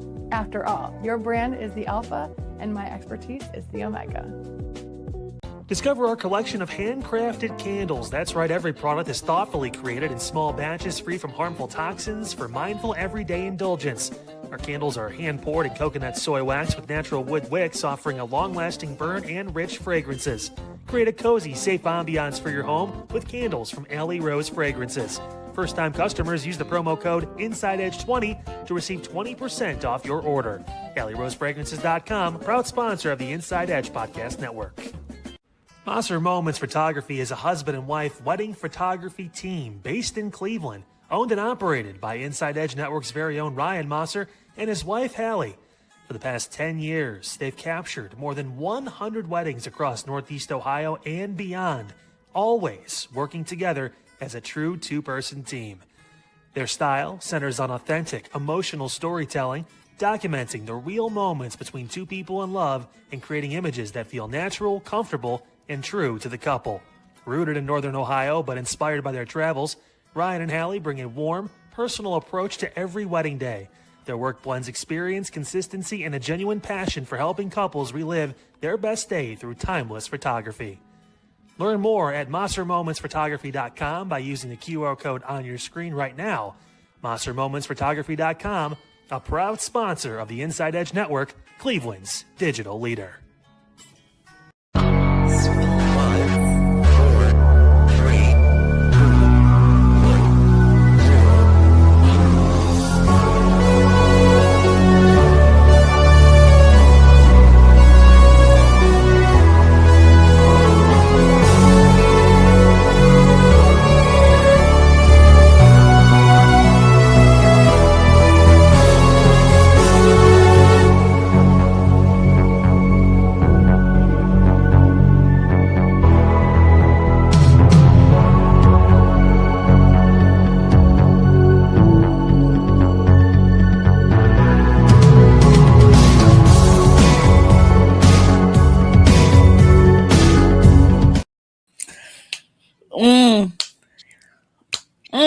Welcome to the Daily Spiral, everyone. Oh my God, it's a great night. Double A, how are you feeling? I feel great. I'm ready to go. I'm ready to break this down. Yes. No one got moved from my S-word list. S-word list. He means his shit list, you guys. That person that he's talking about didn't get moved from mine. Hold on one second. Let me move myself into the frame. By the way, this is the GOAT. Everybody knows the GOAT. Shout out to you. Look at that. Yep. Mm-hmm. But you guys here are watching the Daily Spiral here on Inside Edge Network. Me and Double A are with you for the next hour. We are about to talk about America's most popular show. And I can't even I'm not even lying. Literally, it's the most popular show in America. I didn't even see anybody talking about Real Housewives yesterday. I didn't see anybody talking about House of the Dragon. All I've seen people talking about is Love Island USA. So that's what you're going to get. Again, you're going to probably get a full hour of Love Island USA until it's over in about a week and a half. I don't even mind it because the show is so good. It's so good. It's like crack. I mean, what is this? We've had Megan Thee Stallion. We've had people getting caked. We've had people getting creamed. We've had people coming back. We've had people jumping out of cakes. We've had sociopaths. We've had people saying, "Get off my dick." Oh, yes, we have. Yes. Double A, where do you want to start? I think we need to. I feel we were going to have a disagreement over Kenneth. I know Casey. we're gonna have a disagreement over Casey. Oh, excuse me. He doesn't deserve my respect. Kuman is his name. Okay, can we address this? Again, I'm not all the way in Camp KC. I just want to make that clear. I don't want Love Island people coming after me or whatever. But I do have a question. What makes KC? If you just pop on the show and I said, "Man, KC's a bad guy," what traits has he displayed that shows that he's a bad guy? He's a liar. He is he is a lying sociopath. The way he lies, he's ignorant. Oh my God, Double A. He's a terrible person. He is. You're subscribing. Sincere. Yeah, he's a terrible person too. Sincere, I'm with you. I don't get that vibe with KC. Kuman is a liar. Kuman is a liar. He's ignorant. He's disrespectful. We saw it tonight. Okay, so we're not doing recaps no more. Okay, Double A told me that recaps are not in, so we're not doing recaps. We're gonna do highlights. Everyone already watched the show. Yes, we're gonna do highlights. Okay, so we actually have to start with yesterday's episode. Okay, because Friday's episode was a hot ass mess. All right, we all agree it was a hot ass mess. Yesterday's episode, of course, equally hot ass mess. The highlight of yesterday, of course, was Carl. Beautiful, beautiful Carl popping out that cake in the end. We also had Megan Thee Stallion doing another challenge. And I'm going to just say highlight. That was my highlight. I was happy to see that. I'm going to just say this, y'all. If Megan Thee Stallion has to call you out on your behavior and your disrespect, then you're being disrespectful. And I'm sitting there. I'm like, didn't you go through some stuff? I wasn't like openly like questioning, but I'm like, man, it's like taking a Super Bowl advice from Josh Allen. I'm like, I don't know if this is the right way to go about this. All she said was, it was okay. So first of all, let me explain the scenario. So the girls had a challenge where the boys got to throw cakes at them, which I thought that was crazy. So the boys got to throw cakes at the girls got to shoot icing at the boys, right? Yes. Kuman comes up and he's like, if I had cakes, I would have cakes for everybody. Because he had a voice crack in there, right? And he decides to pick Trinity as the person to cake. He misses completely, by the way. Yeah. She's right in the front. She misses. And Megan Thee Stallion was like, KC, don't you think the way you went about it, because Trinity was like, well, I said what I said to you for a reason. You strung Anaya along, you wrote her off, you're being disrespectful. All the girls were getting on his ass yesterday. I'm again grateful for that. But when he said, how was I being disrespectful? She looked at him and was like, do you not remember what happened in Casa Amor? And he looked like, oh shit, she actually did watch what happened in Casa Amor. Okay. I understand. I get it. Okay. Shoulder pads, going crazy. Like he was an animal. I get that. It's I guess my thing when he came back. He's been ignorant. Well, of course, because you got 4 or 5 women he was trying to explain himself and he's getting cut off every time. So yeah, TT stepped in. TT stepped in and said, pipe down. TT stepped in and was like, we're going to shut this down right now. She got a good talking to from a producer. That's what happened. She got a good talking to from a producer. A producer said, I will kick you out of this villa. If you want to stay, you better make up with these girls. That's what happened. Yeah, that did happen. I'm not going to disagree with you there. Like, that's exactly what happened. We cannot be having Anaya or any of the girls saying, is this Bad Girls Club? Like, we can't be saying. Yeah. And one little advice, because Autumn, I shared this with you and Christy. I shared this with the both of you. Like, all right, I saw something on social media, like Natalie Nunn from you know her, Bad Girls Club, and terrible. She made a whole brand out of it. I'm like, I saw somebody tweeted at Trinity. It was like, hey, Trinity, when you come home, you're going to see a DM from Natalie Nunn. Do not open it. do not entertain. Don't do anything in relation to baddies, bad girls club, Juice, whatever channel she don't do it. Just stay where you're at, and you'll be fine. Y'all, as someone who watches Baddies, there is no way in hell the Trinity needs to be on that show. Baddies is a terrible show, but it is so entertaining. I watch it. It is entertaining, but it's terrible. But yeah, no. So we ended off Sunday's episode with Amora and Carl coming back out. Anaya looked ecstatic. She looked happy. Sincere looked like he saw a fucking ghost. As he should, and he did. Because of his actions. Sincere, when I tell you Double A, Sincere is the most sociopathic man and on this cast. Like, Casey is bad. Kuman is bad. Sincere, literally, oh my God. So I gotta explain Sincere. So Sincere and After Sun, because I watched After Sun. Because I did not watch After Sun this week. Okay, so on this week's After Sun, they teased that it was some unseen footage because everybody was like, it clearly, like, Kenzie and Melanie got removed from the fire pit, right? Like, if you hear it.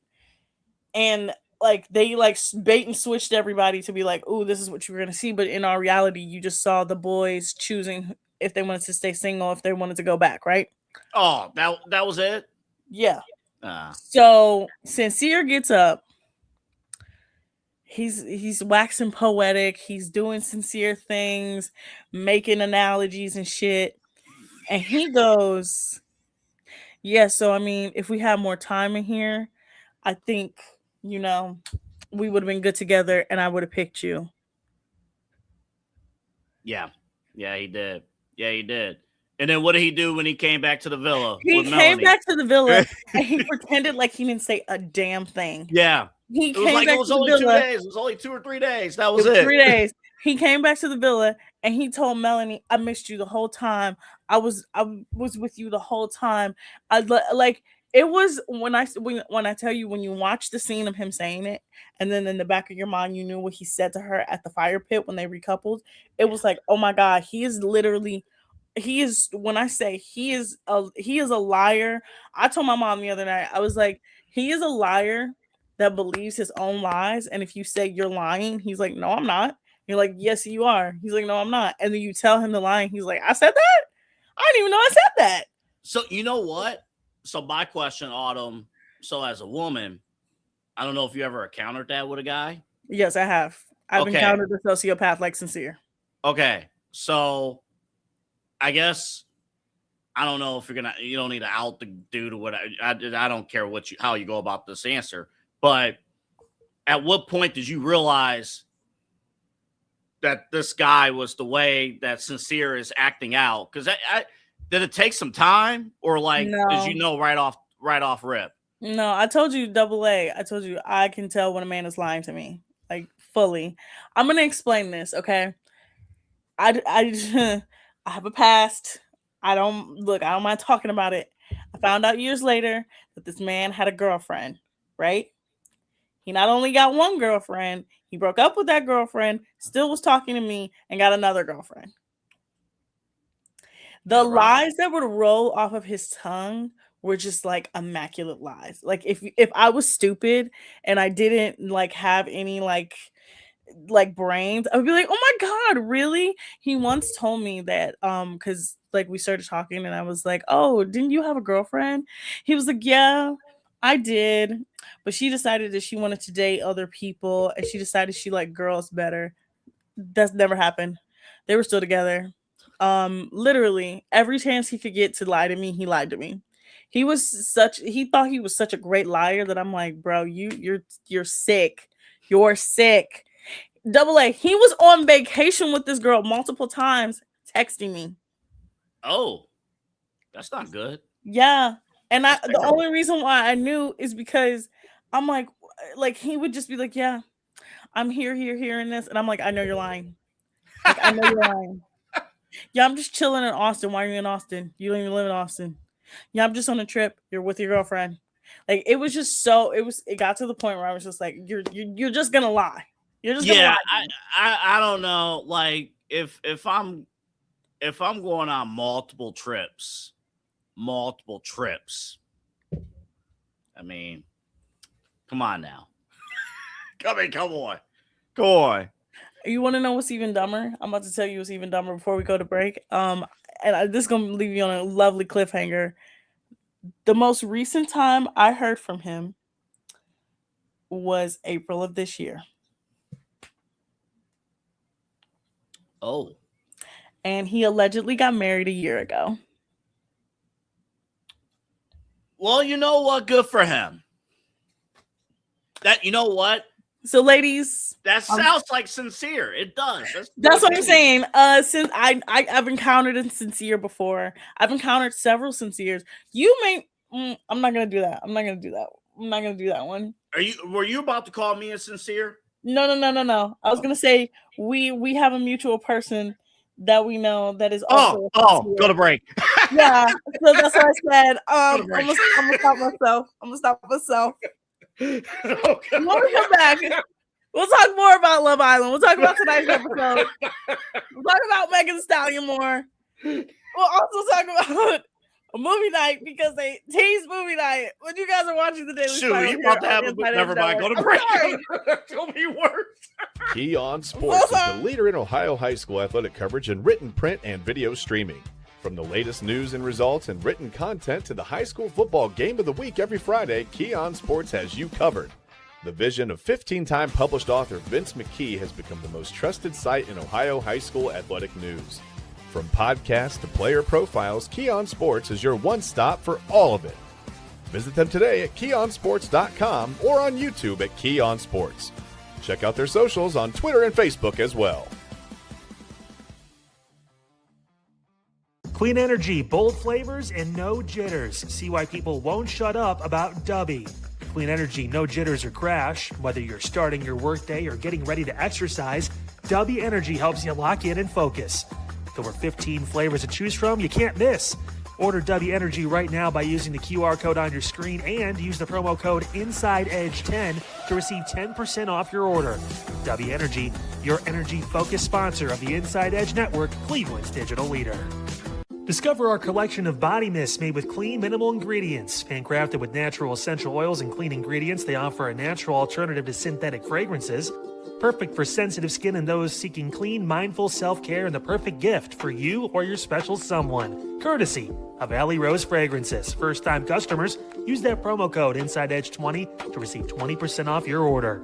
AlleyRoseFragrances.com, a proud sponsor of the Inside Edge Network, Cleveland's digital leader. Whether searching for a baseball autographed by your favorite World Series slugger, a signed football by an iconic Hall of Famer, or the jersey of a world-famous soccer star, you've come to the right place. Here at SportsMemorabilia.com, the web's leading source of authentic sports memorabilia, you'll find more than 500,000 authentic products from nearly every professional sports league, team, and players. Not only will you find your next prized sports possession with ease thanks to superb customer service and tremendous site experience, you'll have the satisfaction and peace of mind that every product listed comes complete with a certificate of authenticity and is fully backed by the SportsMemorabilia.com lifetime authenticity guarantee. Go to SportsMemorabilia.com by using the QR code on your screen right now. SportsMemorabilia.com, a proud sponsor of the Inside Edge Podcast Network, Cleveland's digital leader. Find us on InsideEdgeNetwork.com for the latest information on your favorite shows, personalities, and network partners. Plus, guess what? We have a merch shop. That's right, we have network polos, t-shirts, champion jackets, hats, and bottles. Rep the network. Every purchase supports independent sports and entertainment media. Use the QR code on your screen right now to check out InsideEdgeNetwork.com. That's InsideEdgeNetwork.com. 5, 4, 3, 2, 1.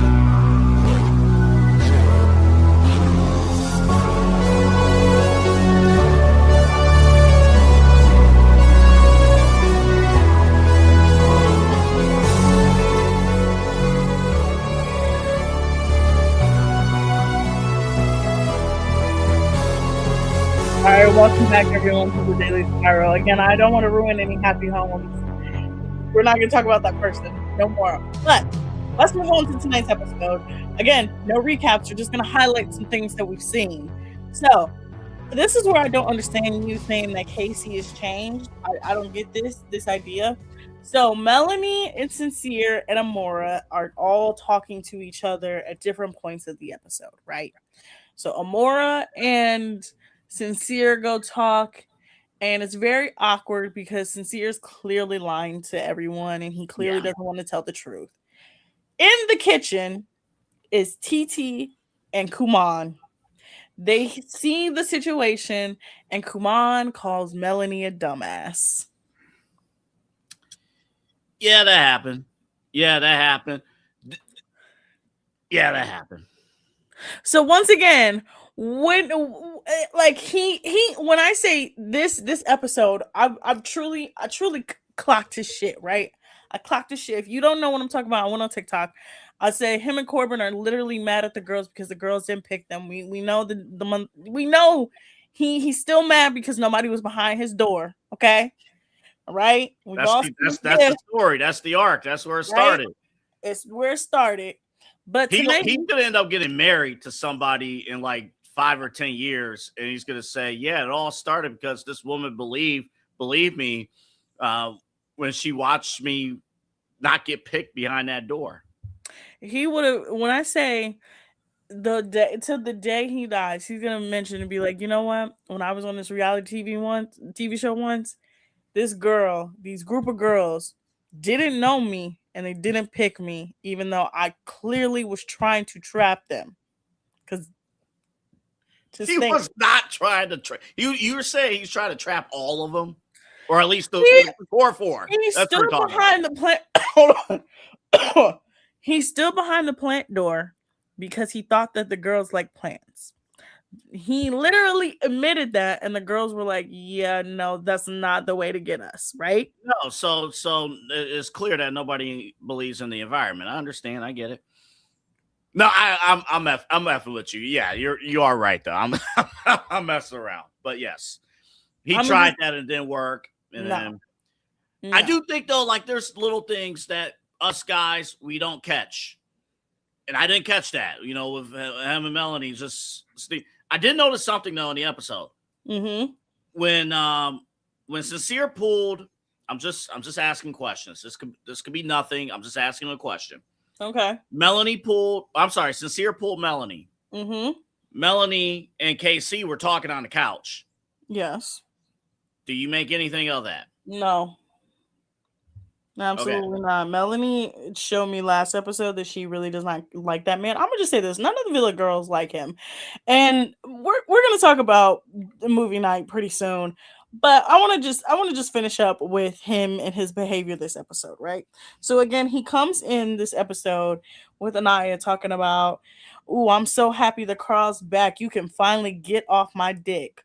What are you talking about? Yeah, that girl has not. From the moment you told her you didn't want to be with her, you want to be with TT. TT's like your mama, your grandma, your sister. She ain't been checking for you, right? She cried, but she ain't been checking for you. So how's she on your dick? Then when she goes to talk to Carl, you go, "Oh, you got some explaining to do." What do you mean she got some explaining to do? She don't got to explain shit to you.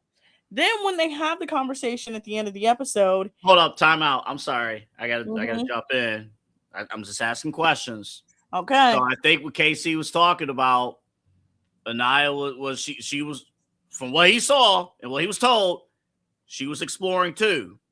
This is the thing: is she never denied exploring. She never denied exploring. Her issue with Casey is that he disrespected her. He disrespected her. He cast aside her feelings. He cast aside how she felt. He came in on some bullshit, which he did. He did. He came in on some bullshit. So that's what she was talking about.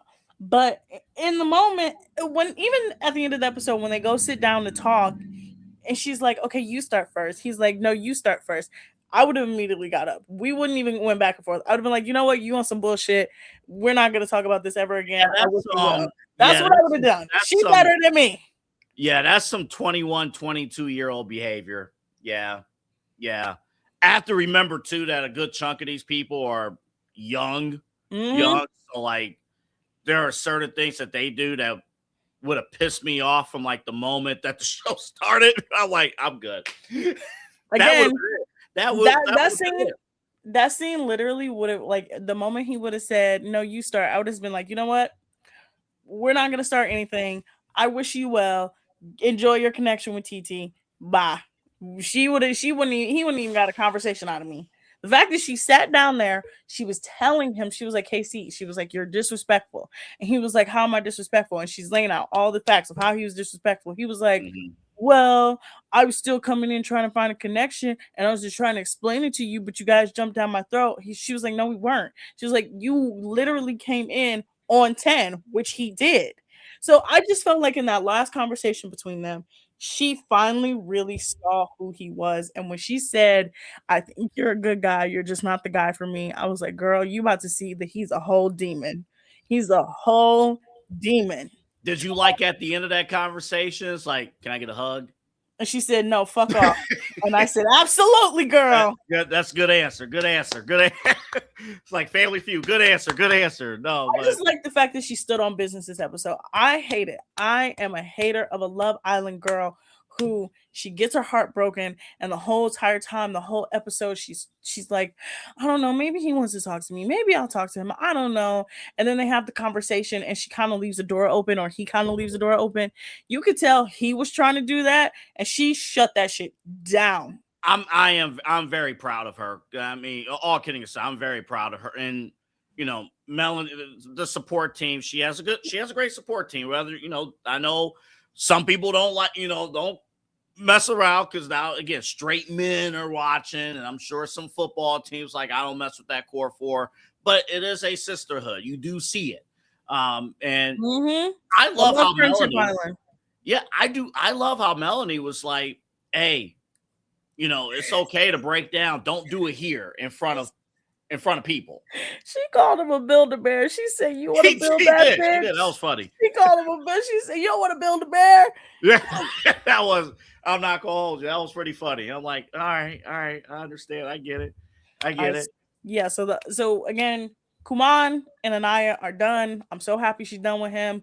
I think she's really gonna be for real, like, done with him tomorrow, because again, tomorrow is movie night. They told us this.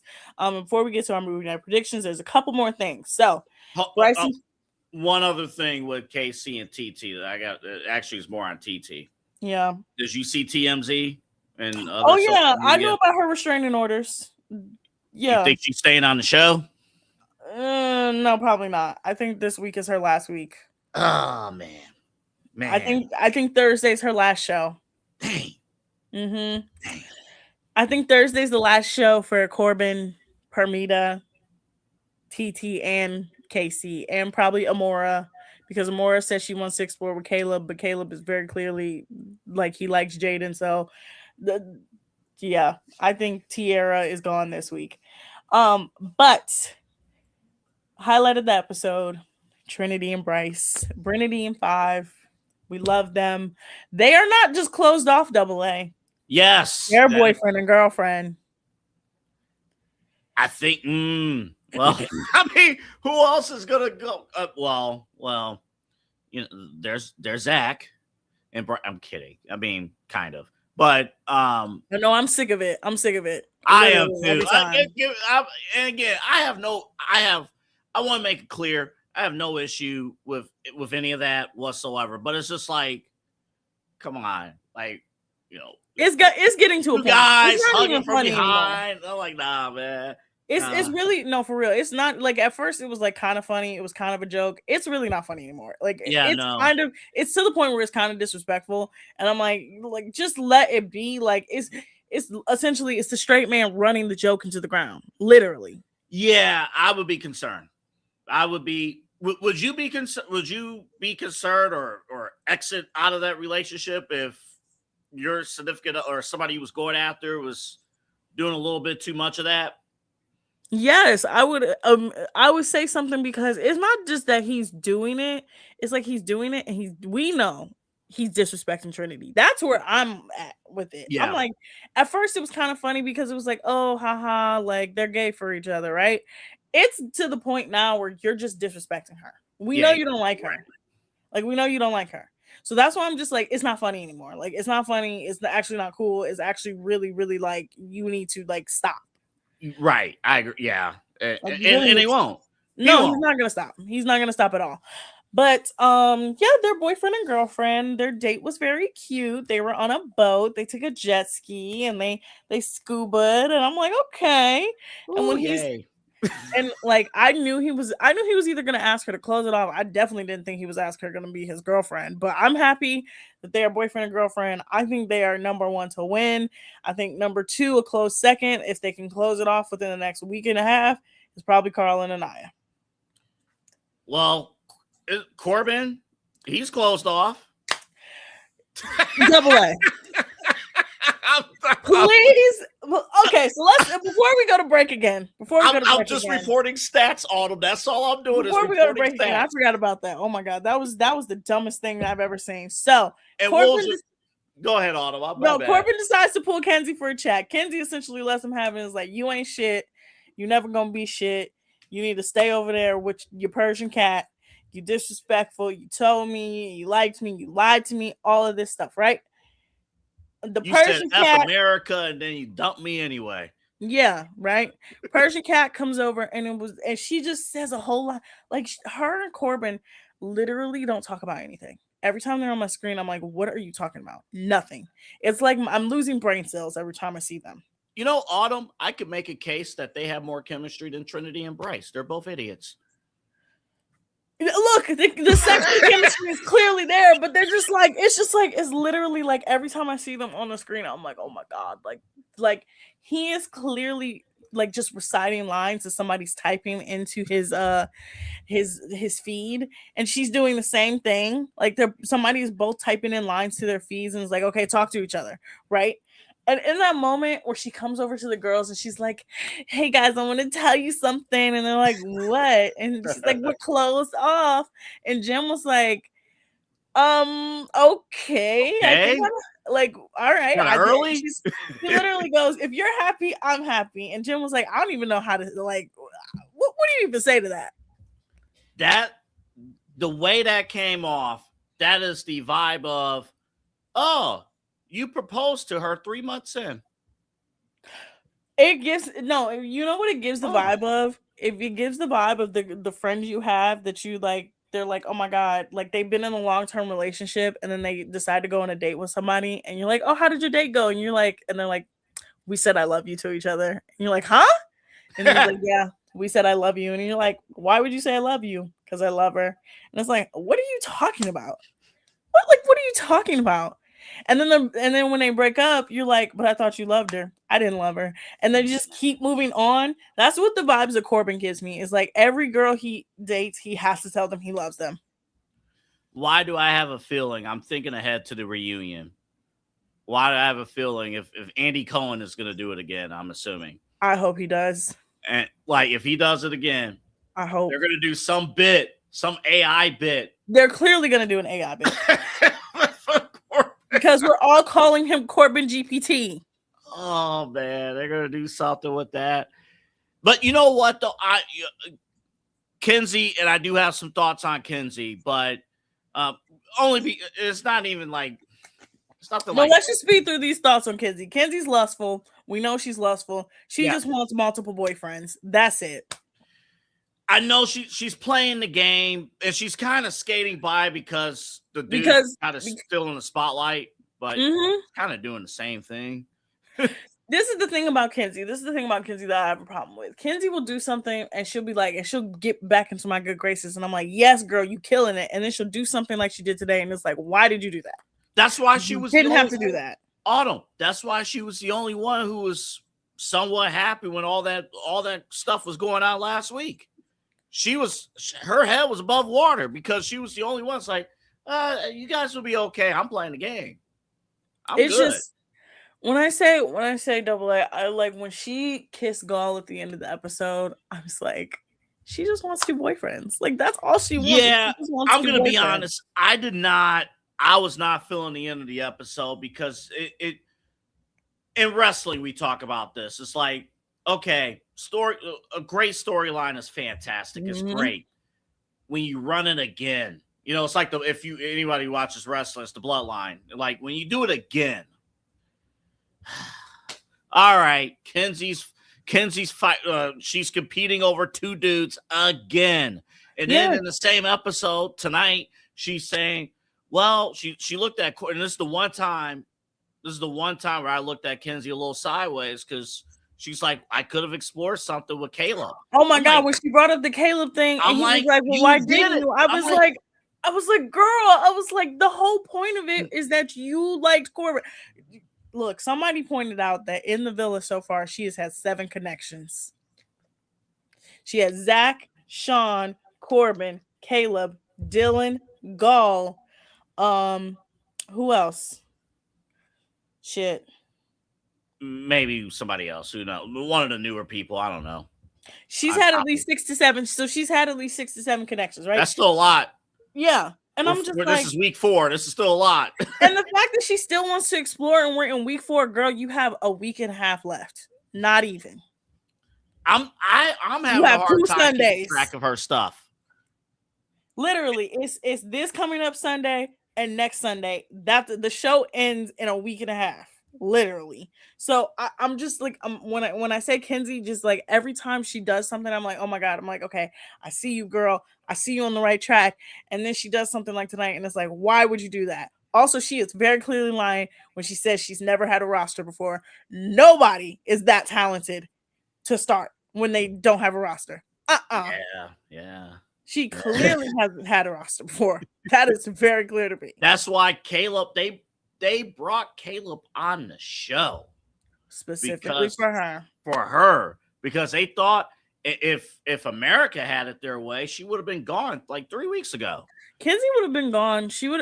I thought she should have been gone. She should have been the first one out. Her and Sean, to me, should have been the first ones out. Like, for real. Dead ass. Like, to me, they should have been the first ones out. Like, they didn't really have anything in common. Because Caleb was specifically brought in for her. That's the only way she survived. Right? And then Corbin picked her. I was rooting for Corbin. I was rooting for him, man. Why would you root for a robot? I mean, eventually you could program robots. Eventually, you could program. You can't program. You can only program stupidity with that one. You could. You could program stupidity. You really could. You really could. I guess my question, Autumn, because I only get to co-host with you once a week, which is and crazy. Maybe we need a break, and you need to think about this. And I know we got movie night too. Yes. I guess my thing, because I want to know your rank of dudes on the show that you can't stand. Oh my God, yes. When we come back from the break, let's do that. Let's talk about our movie night predictions, and let's talk about if Megan Thee Stallion is going to be the future host of Love Island. Let's talk about it when we come back from the break. You guys are watching The Daily Spiral here on Inside Edge Network. Key On Sports is the leader in Ohio high school athletic coverage in written, print, and video streaming. From the latest news and results and written content to the high school football game of the week every Friday, Key On Sports has you covered. The vision of 15-time published author Vince McKee has become the most trusted site in Ohio high school athletic news. From podcasts to player profiles, Key On Sports is your one-stop for all of it. Visit them today at keyonsports.com or on YouTube at Key On Sports. Check out their socials on Twitter and Facebook as well. Clean energy, bold flavors, and no jitters. See why people won't shut up about Dubby. Clean energy, no jitters or crash. Whether you're starting your workday or getting ready to exercise, Dubby Energy helps you lock in and focus. With over 15 flavors to choose from, you can't miss. Order Dubby Energy right now by using the QR code on your screen and use the promo code InsideEdge10 to receive 10% off your order. Dubby Energy, your energy-focused sponsor of the Inside Edge Network, Cleveland's digital leader. Discover our collection of body mists made with clean, minimal ingredients. Handcrafted with natural essential oils and clean ingredients, they offer a natural alternative to synthetic fragrances. Perfect for sensitive skin and those seeking clean, mindful self-care, and the perfect gift for you or your special someone. Courtesy of Alley Rose Fragrances. First-time customers, use that promo code InsideEdge20 to receive 20% off your order. AlleyRoseFragrances.com, a proud sponsor of the Inside Edge Network, Cleveland's digital leader. Whether searching for a baseball autographed by your favorite World Series slugger, a signed football by an iconic Hall of Famer, or the jersey of a world-famous soccer star, you've come to the right place. Here at sportsmemorabilia.com, the web's leading source of authentic sports memorabilia, you'll find more than 500,000 authentic products from nearly every professional sports league, team, and players. Not only will you find your next prized sports possession with ease thanks to superb customer service and tremendous site experience, you'll have the satisfaction and peace of mind that every product listed comes complete with a certificate of authenticity and is fully backed by the sportsmemorabilia.com lifetime authenticity guarantee. Go to sportsmemorabilia.com by using the QR code on your screen right now. Sportsmemorabilia.com, a proud sponsor of the Inside Edge Podcast Network, Cleveland's digital leader. Find us on InsideEdgeNetwork.com for the latest information on your favorite shows, personalities, and network partners. Plus, guess what? We have a merch shop. That's right, we have network polos, t-shirts, champion jackets, hats, and bottles. Rep the network. Every purchase supports independent sports and entertainment media. Use the QR code on your screen right now to check out InsideEdgeNetwork.com. That's InsideEdgeNetwork.com. 4, 3, 2.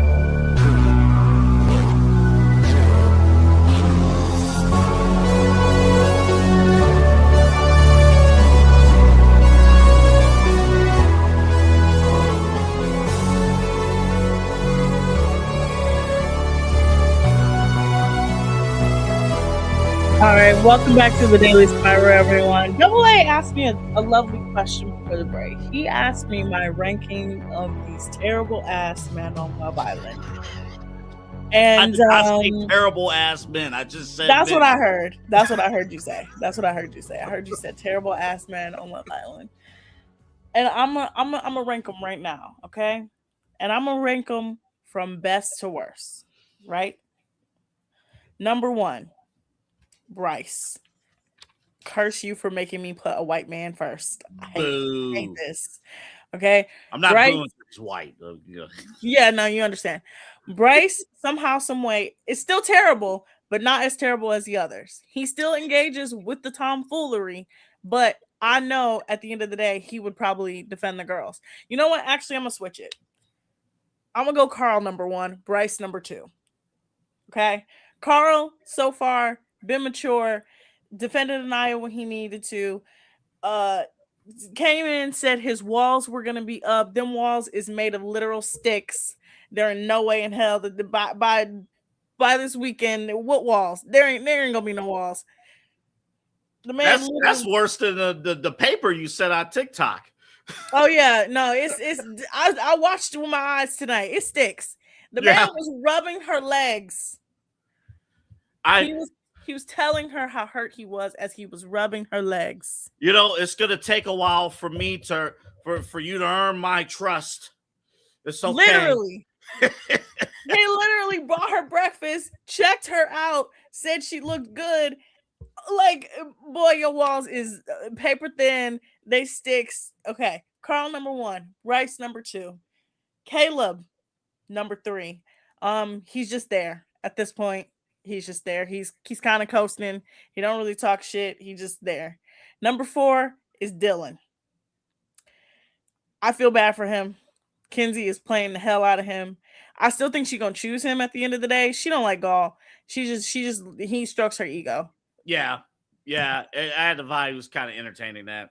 Yeah. She was. So Dylan, then Gaul. He's bad, but he's not as worse as the rest of them. Yeah, he's not like starting lineup bad. He's just he's just coming off the bench. Like, oh yeah, he's the ugly man that you date that punishes you because he's ugly. Wow. You don't know about this? Double A, look at you. Look, okay. If you're gonna be friends with me, if we're gonna be friends, you have to understand that women go through this all the time. Yeah. We will date ugly men because we like them, because we like their personalities. They make them laugh. They make us laugh, like all these different things. We think they're attractive. An ugly man simultaneously has the best confidence and the worst confidence you ever see, right? I don't understand it. To have the confidence of an ugly man is the thing I want to in life. I promise. Okay? They know they got to show up in other ways. Yes, exactly. Yes. Which is why they punish you for it. An ugly man will punish you because they're ugly. And that's what Gall is doing to these women. He is punishing Jen because he's ugly. I'm watching him, through a few seasons because other things are happening on the show. And I have no interest in anything that goes on with Jen. Like, I have no interest. Like, I forget half the time she's on the show. Yeah. And I'm just like, I'm watching a couple of scenes like, who's this dude? Mm-hmm. Oh, he's the cliffhanger? Oh, that's an interesting choice. Okay, interesting. I don't know if he's he's emerging, but I don't know if I care. He's an ugly man. But good for him. Just think about this. Just think about what I'm saying. An ugly man punishes you because they're ugly. That's it. Okay? It's the same thing with a short man. Don't let him be both. Oh my God, you're gonna be in hell. Right? Okay. And I've had that before too, where a short, ugly man literally tried to destroy my confidence because he was short and ugly. What was he saying? Double A, he tried to sleep with me and he tried to say that he had ALS.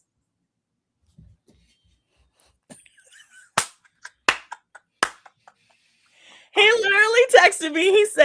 He said, "You're not going to sleep with me? I'm practically dying." I said, "What are you talking about?"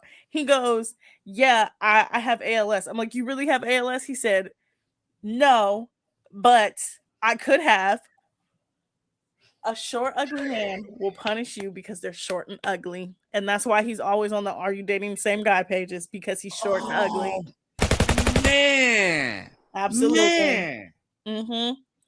As you guys can see, my dating life is terrible, which is why I could never get on the show. I would absolutely be cussing everybody out left and right, left and right, left and right. Would you give anybody a chance on this show? Yeah, absolutely, Carl. Okay. 100%. Yeah, but mid-season. If Carl would have been OG, him and Anaya would have been coupled up way sooner.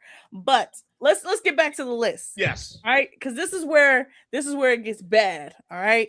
So you got the ones outside of Carl. You got Carl, and you got the rest of them. And now we get into the terribleness. All right. The next one, Zach. Zach is bad, but he's not as bad as the rest.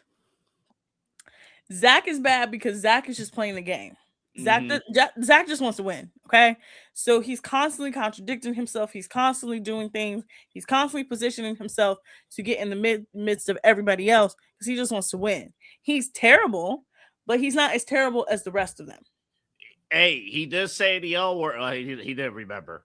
He literally said, "Oh, I was just joking." He's still bad. He's still terrible. And I told you, this whole him and Bryce thing and his animosity to Trinity is really weird. So yeah. Zach is fourth down on the list. This is going to be really difficult for me to put him here because I think he's terrible, but I'm going to put Corbin GPT next. He's just dumb. He's just dumb. He's just dumb. That's just it. He's dumb. He's regurgitating. He's 22. He's stupid. That's it. Hey, you can reprogram him and put him in next season and he'll improve. I don't want to see him on my screen after this season at all. Don't even put him on my screen. I don't want to see him on my screen. After the reunion, I want him to go back to Miami with his Jablasian ass and just stay there. Please. Okay? Yeah. Now, these next two are difficult because in my mind, I'm flip-flopping. Who could be worse? Who could be worse? Who could be worse?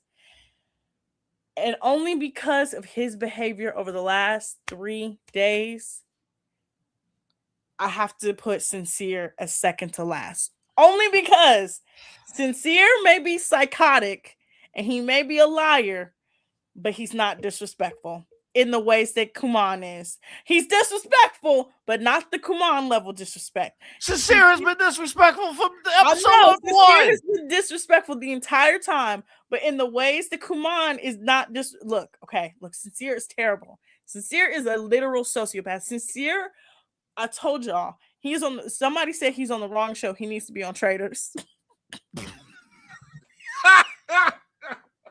say he needs to be on Traders. That's good. That's a good program for him. That's a good show. Hey, I can actually see him on Traders because I think he would do terribly, and I think he'd just be entertaining because he lies so much and he believes his own lies that I think he would just be entertaining. He would be very entertaining. He would be. But I'm putting Sincere second to last only because of Kuman's behavior over the last 3 days. If Kuman didn't act the way he did in Casa Amor, Sincere would be 100% the worst man. 100%, bar none, far and ahead.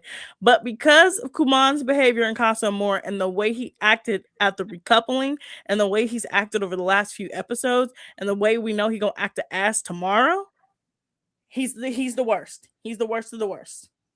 But KC was upfront about it though. Like at least he didn't. It's not the fact that he's upfront about it, Double A. It's the sly comments. It's the disrespect. It's the fact that he laughing about it. It's the fact that he essentially wanted Anaya to be embarrassed. He wanted Anaya to feel how he felt on night 1. On night 1, he clearly was embarrassed. By the way, also remember that challenge they did when Corbin got introduced where he fell in the chair? So he clearly has been embarrassed enough times on this show to where he's like, I want everybody to feel that I'm embarrassed. Sincere is not doing that. Sincere's just a liar, okay? At least Sincere, he wants everyone to feel good and things like that. KC wants his own instant gratification no matter what. Sincere's a liar, but KC is trying to punish everybody. KC is trying to punish the girls. He's trying to punish Anaya.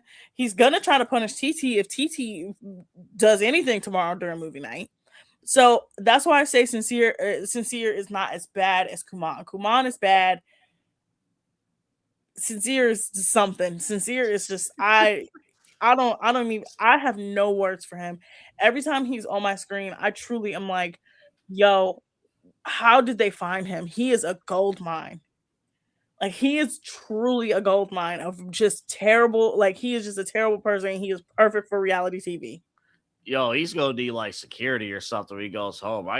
I'm seeing TikTok or like somebody was like, I'm shutting down my Peacock account. I can't do this anymore because KC is still here. I can't do this anymore. I saw somebody say, I hope there's a bunch of kids that live in Casey's neighborhood and they learn how to ding dong dish so every time he opens the door, it's empty.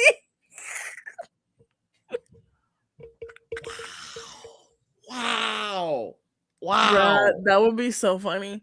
Okay, y'all leave this man alone, okay? Y'all leave Kenneth alone, okay? Come on.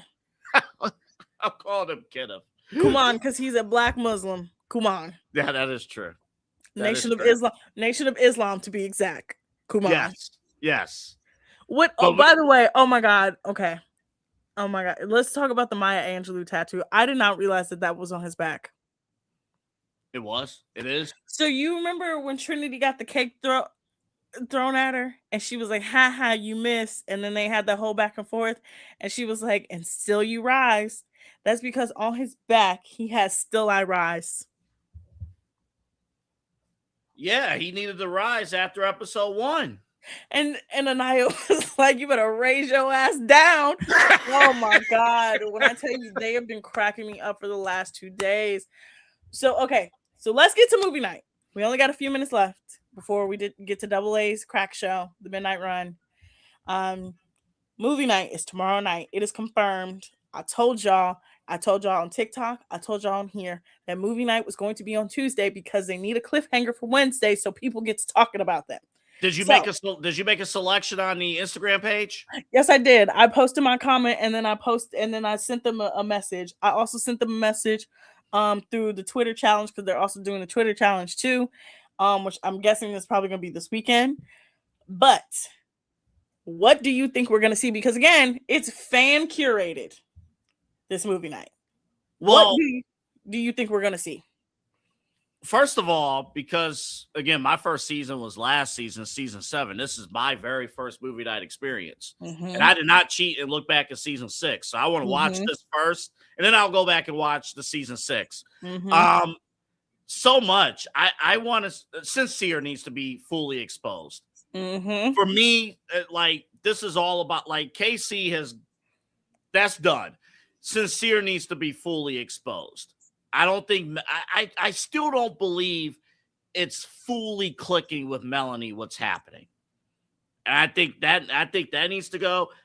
Selfishly, I also want to see, I don't know if it was voted on, I want to see Corbin and Kinsey have their little makeout session and say, I forgot about that.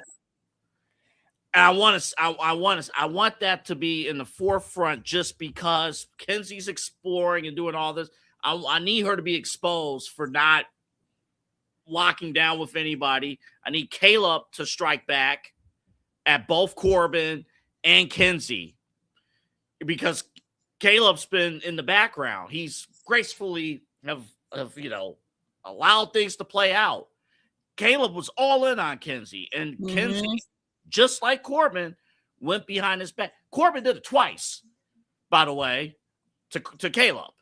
So I put that down. I don't know if we're going to see that tomorrow, but I hope we see it.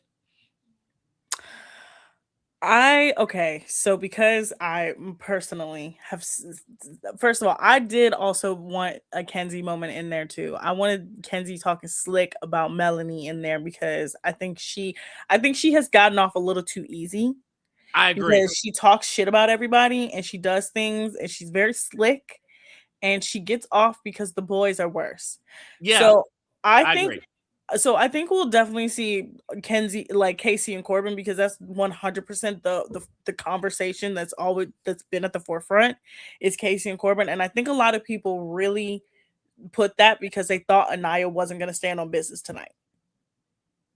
So because she stood on business tonight and we're going to really see how they felt about her, this is going to make her be like, oh yeah, I don't even want to be your friend. Like, because again, like tonight, she kind of left it open of like, maybe we could be friends, maybe not. She's not even gonna want to be their friend. Talk to them, nothing. It feels like the only drama left right now, and things could change, obviously, tomorrow. It feels like right now, everything else has been solved except Kenzie. Yeah. And everything about Kenzie has not been solved. Everything else has been solved. Is Kenzie and Zach. Because Zach, yes. I also think we're gonna get him talking slick about everybody because Zach is also the main cause of a lot of the problems. Like Trinity and Bryce almost broke up because of him. Anaya and KC pretty much broke up because of him. Yes. So I think Kata, and she needs answers. Yes, I think Kata. I hope they also show his connection with the racist girl because he keep making it seem like, oh, I made the decision to come back. No, she got kicked out. Like, you didn't make that decision. That girl got kicked out. Wait a minute. What was earlier in the episode? What was she going to say before? She was clearly going to tell Kata that his connection got kicked out, and that's why. Like, she was clearly going to tell her, and, like, TT pulled her away because she was probably like, you don't need to talk about that one. You need to talk about Sincere. Oh, do you think producers foreshadowed that for tomorrow? Probably. That's a little nugget. That is a key nugget for tomorrow. Yes, but I think we're definitely 100% going to get the Casey and Corbin. We're going to get Zach talking shit about everybody. And I wouldn't be surprised if we get Kenzie. But I don't think any of the other girls have really engaged in any sort of nefarious behavior. But those three, 100%. Okay. To the end of the show. You're about to switch over. About to do your crack show. I'm giving you my good spiral and my bad spiral of the day. Good spiral. Rabbit hole you should 100% go down. Fully.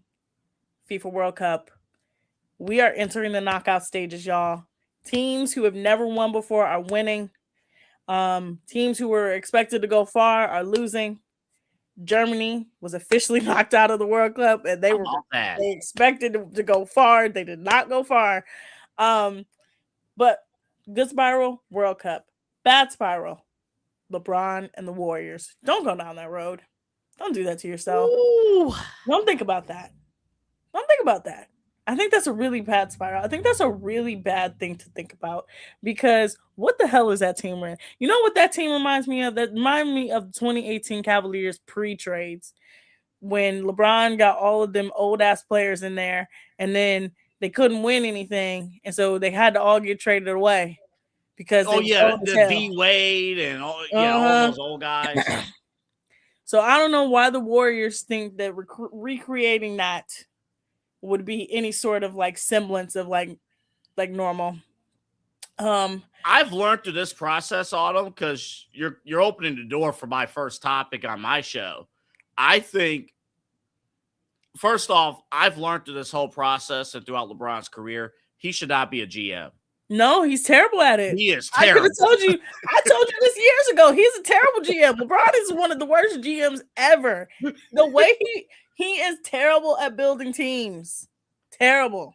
Like Anthony Davis is your guy. I don't understand it. I don't understand why. I think it's smokescreen. I think if it's really his guy, fine. I hope the Bay Area has some phenomenal medical facilities. I just don't think it's gonna happen. I don't even want to go down. Like that's what I'm telling y'all. Don't even go down that road. Don't think about it. Just save yourself the headache. Even though Skip Bayless is cooking them right now, and I don't even like Skip Bayless, but Skip Bayless is cooking them on Twitter because it like why would you why Anthony Davis is bad. Yeah, he's yeah, terrible. Now, Autumn, you know the tradition when we switch studios. There's one. Eli, play the, Eli, play it. Play it. Oh, I would love Bring to. me some joy. I would love to. Autumn. You know what we got to do? Play it. Hold on. Switcherooski. Boop. There I am. As we at midnight. And your season winner of Love Island, everybody, KC. Hate to spoil it for everybody. It's the way that they're all like every time it kills me about this clip is that they're all trying not to laugh at him.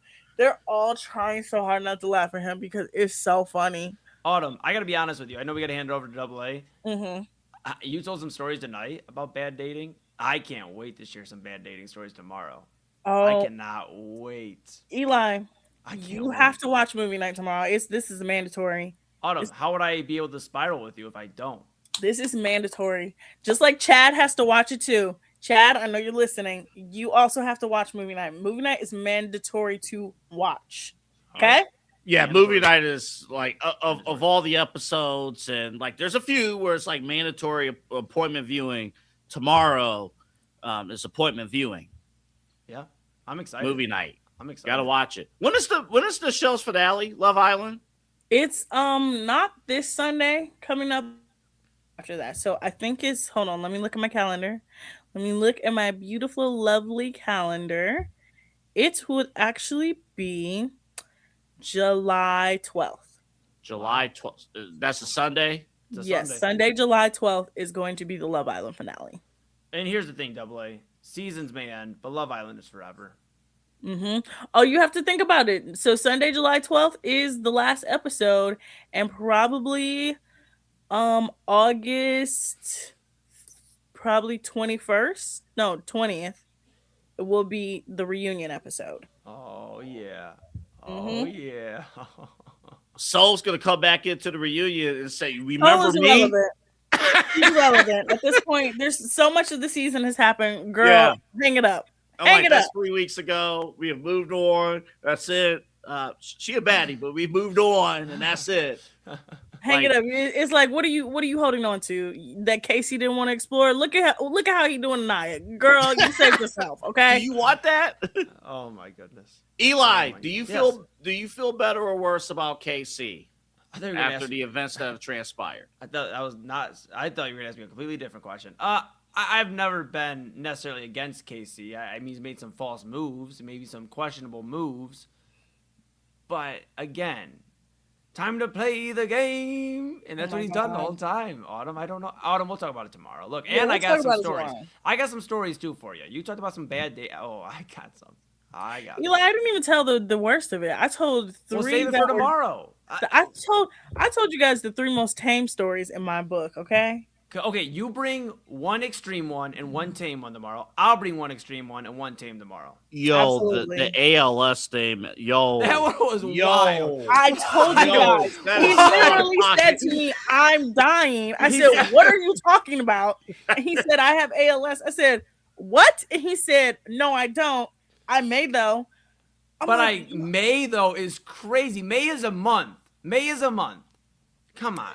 Y'all, he's still on the Are We Dating the Same Guy pages, and everybody posts about him, and it's like he is a literal psychopath. And every single time I type under, I'm like, yeah. Well, I one thing I know. can say is I just get my heart broken because I'm like one of the last loyal human beings out there. So I'll never end up on those. That is one thing I don't have to worry about. Now, finding true love, well, it's time for midnight. About to end up going on the speeding dating stuff. I don't know. Dude, I talked about we gotta go to midnight run. I've talked about it though. I think it'd be fun. I mean, I think talk it would be pretty fun fast. too. Speed dating? Yes. I talk really fast. Look, 2 minutes. It's like, all right, here's what I do. I make music. I book shows in the city. I'm also on the Inside Edge Network. I'm the assistant program director. We got a great thing going on over here. My favorite color is red, but if it's blue for you, then I also love blue. Blue's awesome. Boom, boom, boom, boom, boom. And now it's time for midnight run. All right. I'll see you guys tomorrow. Eli, again, appointment television. Y'all, it's movie night. That's the whole episode. I'm sorry. We're going to do recap everything. Movie night tomorrow. We're going to talk about the fallout. Thank you, guys. Double A, enjoy your crack show. We're talking LeBron and AD. Plus, I'm going to let you know 7 up, 7 out. The 7 teams who's going to the NFL playoffs and the 7 who's coming out. He's really Talk about bored, that you next. guys. On Midnight Run.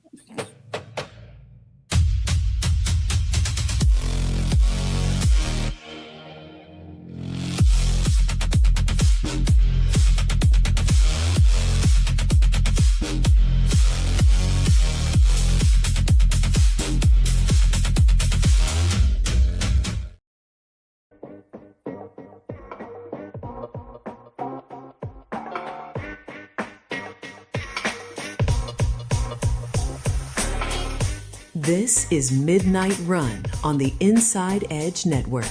Here's your host, Anthony Alford.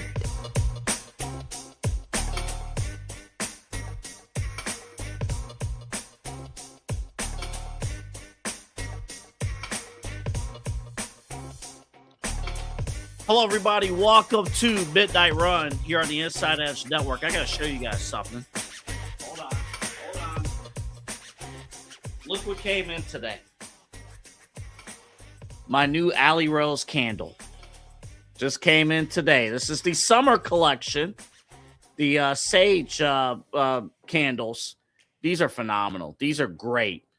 And I just got it today. My office smells phenomenal. It's fantastic. And remember, if you're a first-time customer, go to AlleyRoseFragrances.com. Use the promo code InsideEdge20. I'm just letting you know, this smells fantastic. And what's great about these candles, first off, when it comes out of the box, it smells great. Okay? But also, hand-poured in small, super small batches, 40 to 50-hour burn time. And I would even take the over, honestly, because these last. This is good stuff right here. And I will tell you something else here, folks. The competition, you get those stick candles, and they only take like the middle part of the wax, and that's it. You see, this is, can't point it out here, but this is all even out.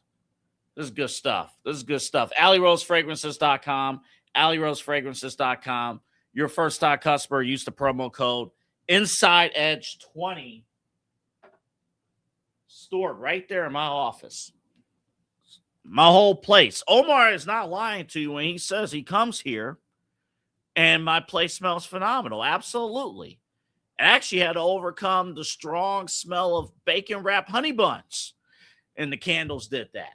Handle business. AlleyRoseFragrances.com. Ladies and gentlemen, as we enter into free agency in the NBA, let's be real about certain things. I'm going to stand by. I have thoughts on LeBron.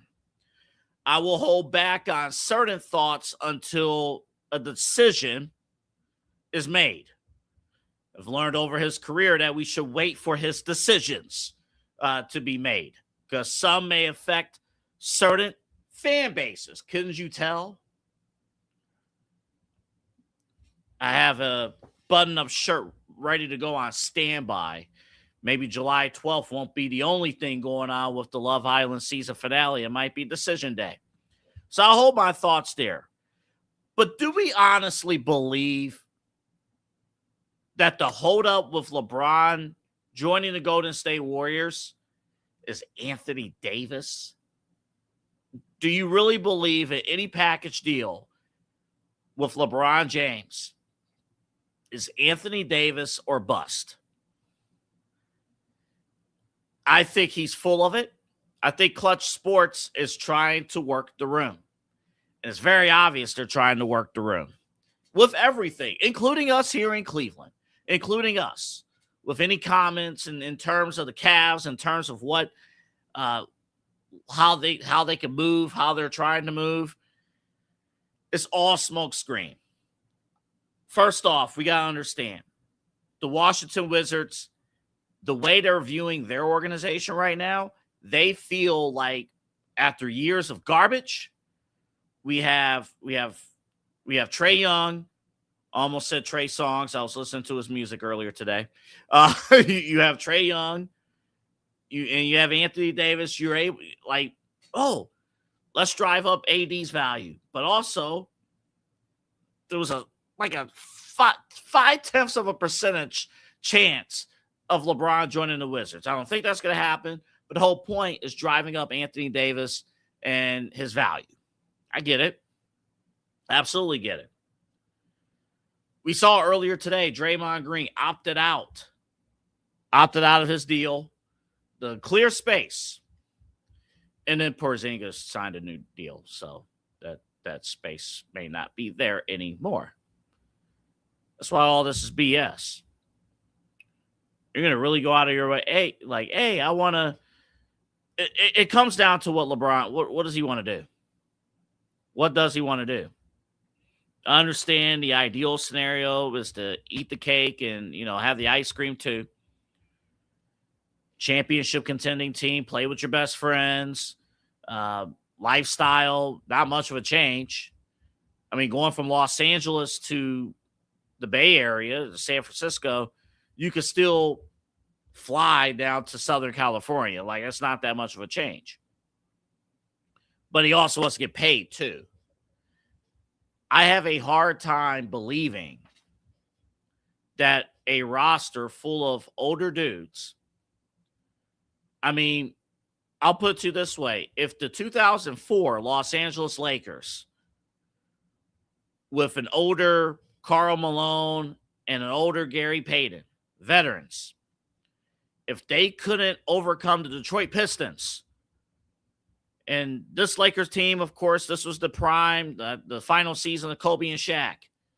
If they couldn't overcome the Detroit Pistons in 2004, what makes you think that the ageless Golden State Warriors will overcome the New York Knicks, will overcome the Boston Celtics? What makes you think they won't get ran out of the gym by Oklahoma City or San Antonio? Or Minnesota. Sorry, you know where that came from. Come on now. Come on. Let's be real about this situation. Or even the Lakers themselves. So let's be real about this situation. This whole LeBron and AD thing, this is complete smokescreen. I think everything is still on the table for LeBron James. And Clutch Sports, they've been around the game. They know the game. If you didn't know any better, Rich Paul is the second NBA commissioner behind Adam Silver. And Maverick Carter is the third. Clutch Sports is the co-owners of the NBA, unofficially. You don't think right now they are working the room, they're working the phones, they're trying to figure out what they want to do and seeing which teams, seeing what's going to happen, seeing, the room? Come on now. Let's be real about this. Let's be real. You really think the holdup is LeBron and Anthony Davis?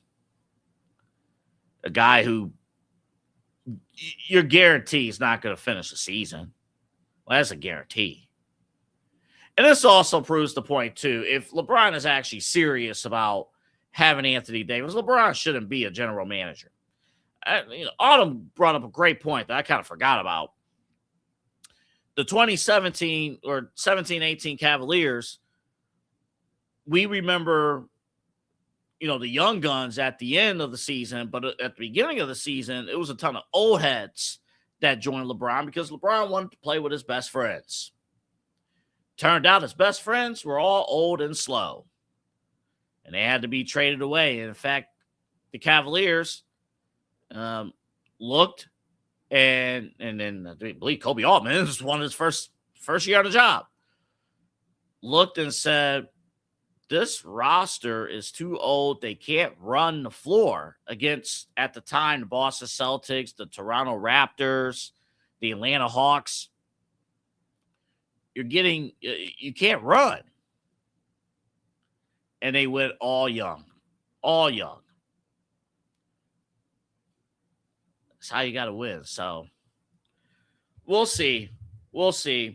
There is another topic at hand that I'm not ready to tackle yet. I'm just going to be honest. I'm going to be brutally honest. I am not ready to accept a world where LeBron James is wearing a Golden State Warriors uniform. I'm not ready to accept that. There are a ton of topics, ton of sports topics I have no problem getting into and addressing and getting after it. Emotionally, as a Cavs fan, I do not know how to handle LeBron James in a Golden State Warriors uniform. I guess I have to talk myself into it. I had on the rundown, talk myself into the Cavs running it back. I'm going to push that to tomorrow. When we come back from break, I need to face my fears. Actually, Eli and I will both face our... Matter of fact, hold up. Put up Hawks _ ATL678. Always denial before acceptance. I know.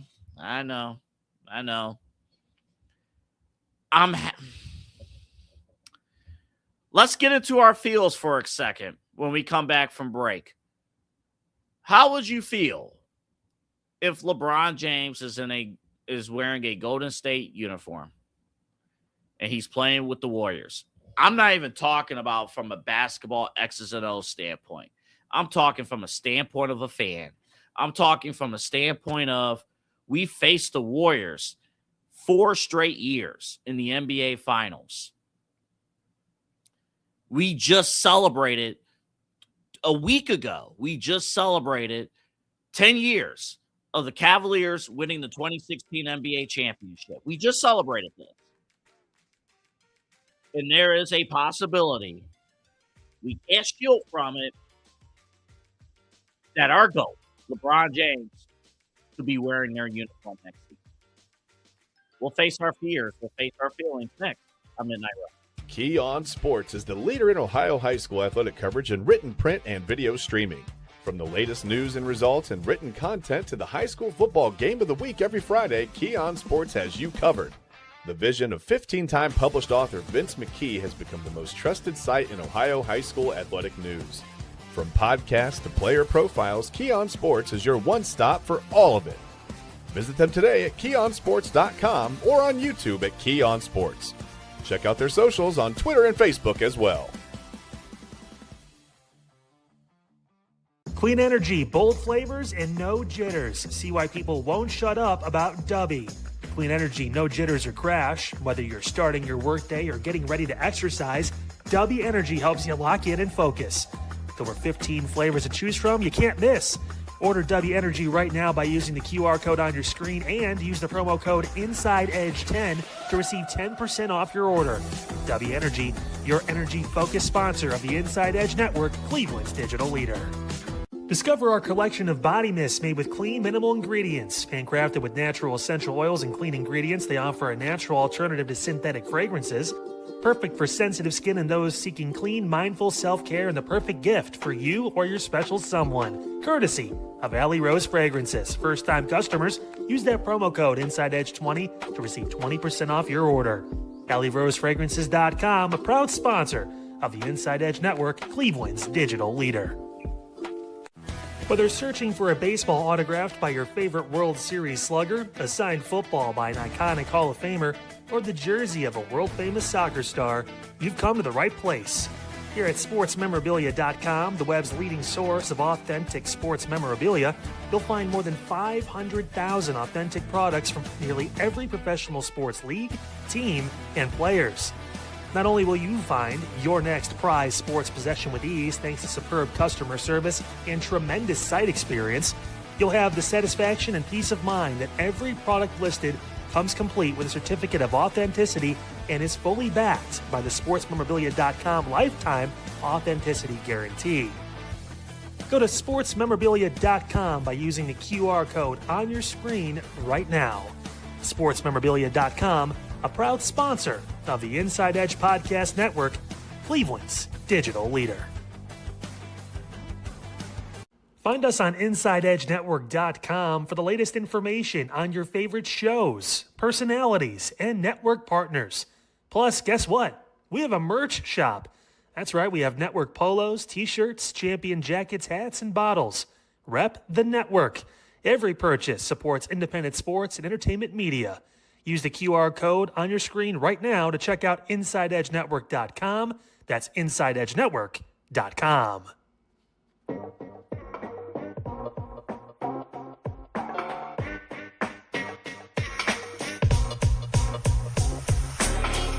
This is Midnight Run on the Inside Edge Network.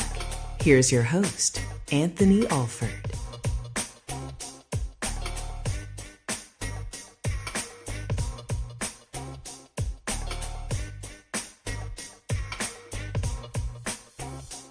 Here with you until 1 o'clock. Welcome back to Midnight Run here on the Inside Edge Network. My name is Anthony Alford. Great to have you back with us. Again, remember to like and subscribe to our channel at Inside Edge Net across all of our social media platforms. If you're watching us on YouTube, hit the notification bell right underneath our video so you can subscribe and get all of our updates when we're on live. Typically, we're live with live programming, I believe, 7 to 8 hours a day, depending on the day. And then we also have replays throughout as well. So we're pretty active, starting with the Inside Edge Morning Show. Our guy Omar has it taken care of starting at 10 a.m. And we go all the way to this show, Midnight Run, take you through. And then we also have weekend programming as well. Real Talk with Papa Moon, Saturdays at 5, our mental health podcast.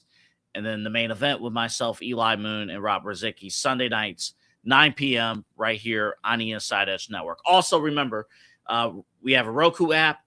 Search Inside Edge Network on Roku. You can take us on the go, fire us up on the Roku app, be ready to go. And check out our website, InsideEdgeNetwork.com. InsideEdgeNetwork.com. See our schedule, personality profiles, and our merch store as well. Plus, if you've noticed, we have a QR code at the corner of the screen. That's a direct link to our wonderful partners here at the Inside Edge Network. Give them a shout, hook them up. They do a great job always, across the board. As mentioned earlier, Alley Rose Fragrances, Fanatics, all of that. Okay. I mentioned all the things that we needed to, because we needed support, and we, as we call in the business, reset. But I can't run from this anymore. And Cavs fans, I don't think you can run from this either. There is a real chance, because sometimes when we don't believe, or sometimes when we fear something, we try to talk ourselves out of it. Like, there's no way. LeBron, like Anthony Davis, come on now. And this is one of those cases. It's not the idea that LeBron and the Golden State Warriors would suddenly become favorites to win the NBA championship. They wouldn't. They would not. I would venture to say, hot shot in the dark guess, if LeBron did join the Warriors, I would still say Oklahoma City, San Antonio, New York Knicks, Boston Celtics. Those 4 teams would at least be above Golden State, and that's even before you entertain a discussion about where you place Golden State, but you wouldn't move them past those 4 teams that I just mentioned.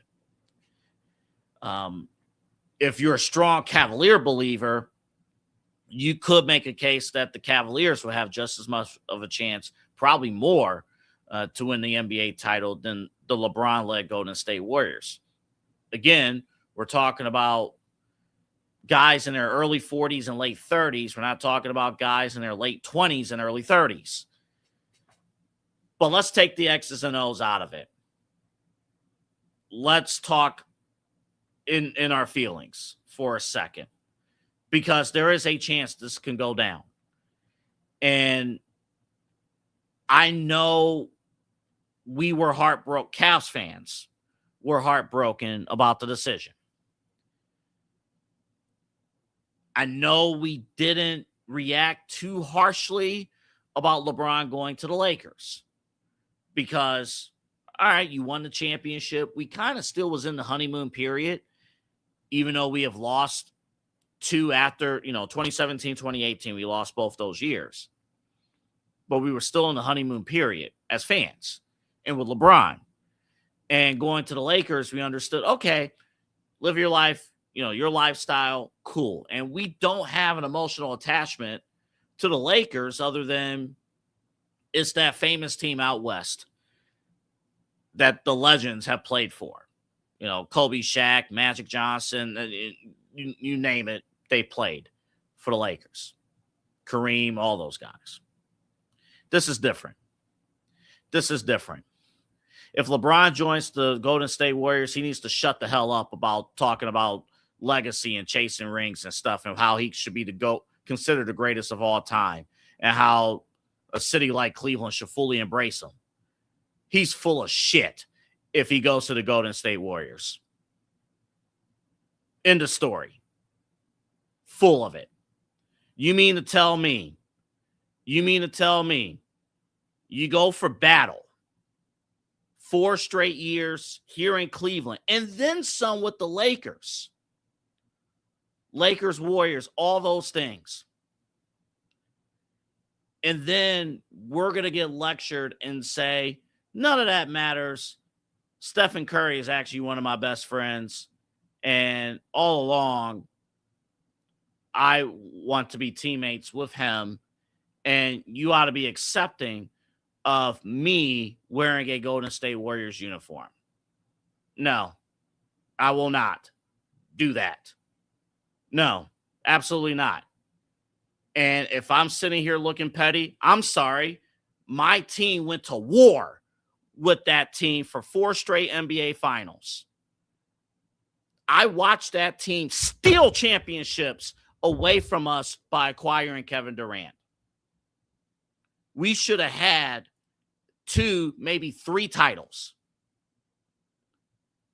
But Kevin Durant's punk ass had to join that super team because somehow winning 73 regular season games wasn't enough. And now all of a sudden, we should just suddenly be okay with LeBron James putting on a Golden State Warriors uniform. No.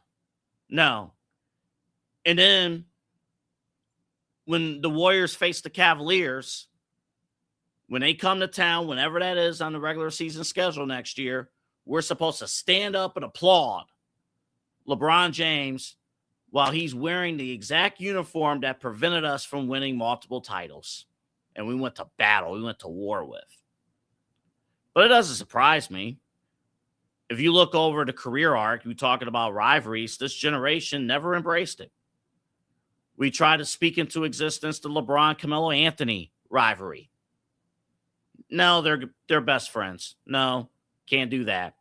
So there won't be a Magic Johnson, Larry Bird type of situation. Nah, LeBron and Melo are best friends. Okay, fine. Then we try to speak into the LeBron D Wade battle. I remember there was an April regular season game, I think in 2008 or 2009, where they went to battle. And like you saw prime D Wade before the injuries and LeBron just going after it. I think it was a Sunday afternoon in April in 2009, and they went to battle. No, they're best friends. They joined the team together. That's okay. Even if you look back at those Warriors-Cavs finals, Eli and we were talking earlier in the day. I asked Eli, I'm like, how many of those Warriors-Cavs games in the finals, how many of those finals games were close? Yes, there were star-studded making, superstar performances. I'm talking about competitive games. The all-time 2016 NBA Finals that we love, and obviously we love for good reasons. We got what we want out of it. Game 7 was legendary. Games 1 through 6 sucked. There was no competitive spirit.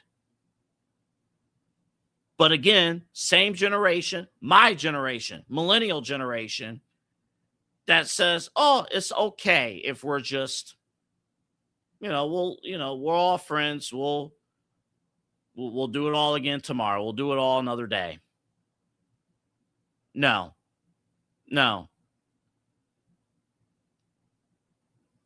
And then now, Anthony Davis. And then this guy, and then that guy.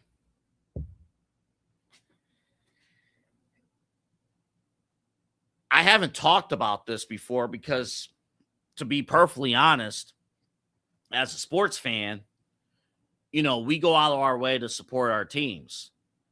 I know there are player fans. I know there are people out there who watch and they're just fans of players. I learned that firsthand here in Cleveland.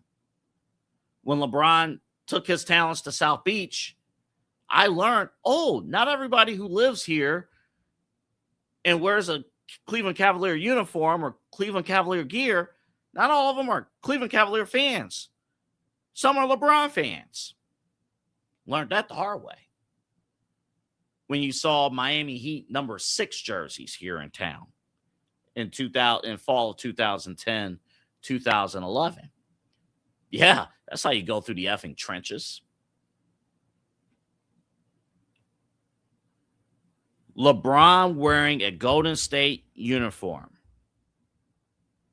after all the stuff that he's been with the Cavs would be criminal in my book. And yes, you can sit here and watch and say, man, Double A, you're being territorial and petty. Hell yes. Yes. Well, he could do whatever he wants. And I could tell him to F off if he decides to go that route. I have full respect for his career. I have full respect for what he has done. None of that will ever be taken away. I will not slander his career. And maybe after this segment in this episode, maybe getting it off of my chest, I could say, all right, I can move forward. At this very moment right now, the reality of that this Golden State thing is this close to happening. This close. Like, this is a reality that whether we think it's a smokescreen or not, this could happen. It absolutely makes me sick. It really does. I wish I could be more positive about it. I can't. I cannot. And to me, it's not about the W's. And to be perfectly honest, I don't care if he stays with the Lakers. I don't care if he goes to any of these other teams. He could play for freaking the Utah Jazz. I don't care. Dallas Mavericks, Washington Wizards, whatever. Even if he went to a Cavaliers competitor like the Knicks or the Celtics, or back to Miami. I got to treat LeBron as a competitor. And it's like, okay, we got to beat him now. We got to handle our business as Cavs fans and as a team. We got to handle business. That's one thing. That's sports. That's a competition. That's being a competitor. That's us looking at it and say, all right, LeBron joined that team. All right, we got to beat them. This is different. And this is coming off of LeBron saying earlier in the season that he doesn't like spending winters in Cleveland, doesn't like this and that. It's almost as if and I know he loves home. He's here now, actually. I know he loves that. I just want him, and I don't know if this will ever get to him or anybody, but I just want him to understand it means something different when you're one of your favorite athletes, childhood superstar players that has done good for your team, joins a rival, like a real rival, willingly, not traded, not like, oh, this is something that I'm talking willingly joins a rival. There's something about when that uniform is put on. It's sickening. And I'll listen to the reasons. Hey, I want to play with my bros. I want to play with my best friends. He's been about that. It's an opportunity. The one time in his career, he talked about it uninterrupted. The one time. And I get all that. I understand that and fine. But then don't turn around and say, when questions come up about legacy and things like that, oh, why am I not considered the greatest of all time? I don't know. I'm conflicted. I am conflicted. Because maybe the day that he signs with the Warriors, maybe we'll play this tape back and I'll say, man, it was foolish of me to say how I'm feeling. But I feel this way. I can't let this go. I can't. When we come back, we'll get Eli's thoughts on this when we come back from break. There was 2 topics I teased for tonight, and we're going to move them to tomorrow. The 7-Up, the NFL playoff thing, we're going to do that tomorrow. And if the Cavs have to run it back, we're going to do that tomorrow. This is critical right now, what we're talking about here and now, because I don't want you guys to bury this as a fan. I don't want you to bury this. And again, you can come at me and say I'm sounding crazy. I'm coming at this crazy. And part of me, I'm going to be honest, a part of me does feel that way. Like, Double A, what the hell are you talking about? What are you saying? I can't stop. I can't help what I feel as a fan, as a lifelong fan, as somebody who grew up with my dad, watching Cleveland sports teams for better or worse. Every game, every win, every loss. It's rooted in me to feel this way. And I won't apologize for feeling this way. And whether some Clevelanders admit it or not, we are feeling the same. We got more on this when we come back from break. Fanatics isn't just our name, it's who we are. Loyal, passionate fans dedicated to our favorite teams and to the sports we love. That's why we're honored to be able to offer fans the world's largest collection of official sports apparel and sports jerseys from all leagues, teams, and players you love. We feature a wide selection of gear from every league, including the NFL, MLB, NBA, NHL, and NCAA merchandise, which allows us to serve fans of football, baseball, hockey, basketball, lacrosse, soccer, golf, and, well, everything else that gets your heart pumping. Go to fanatics.com by using the QR code on your screen right now to celebrate your teams. That's fanatics.com, a proud sponsor of the Inside Edge Network, Cleveland's digital leader.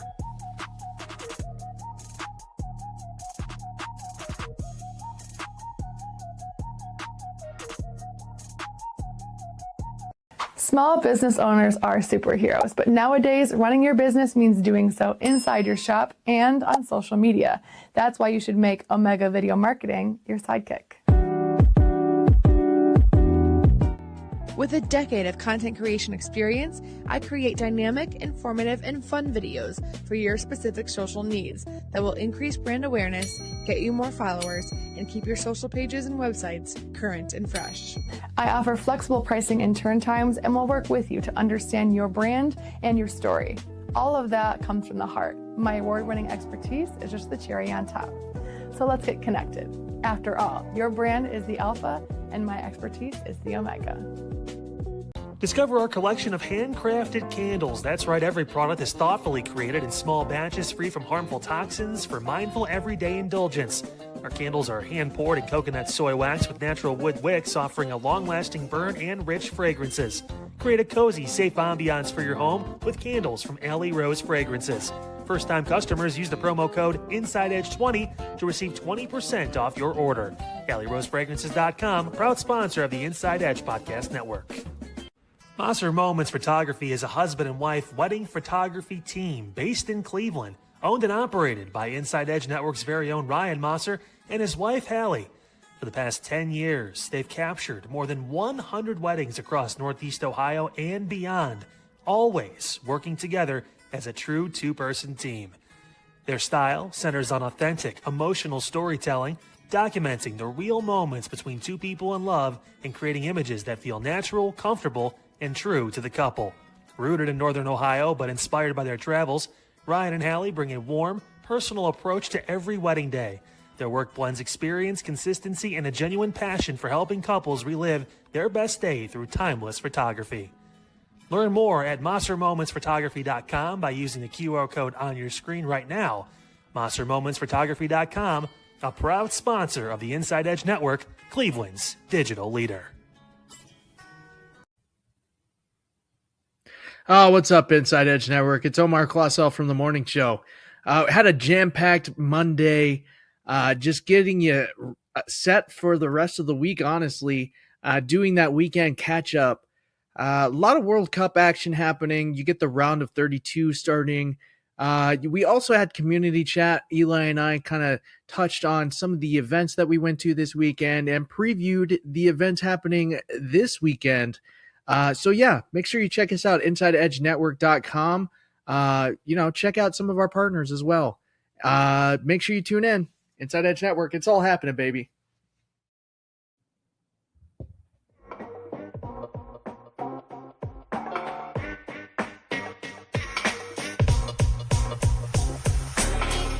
This is Midnight Run on the Inside Edge Network. Here's your host, Anthony Alford.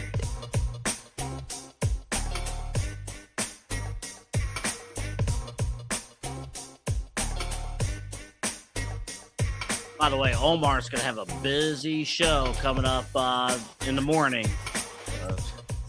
One of the most epic days, probably the best day of the World Cup since the beginning of the tournament happened today. So Omar will have you covered with the World Cup Minute, part of the morning show coming up at 10 a.m.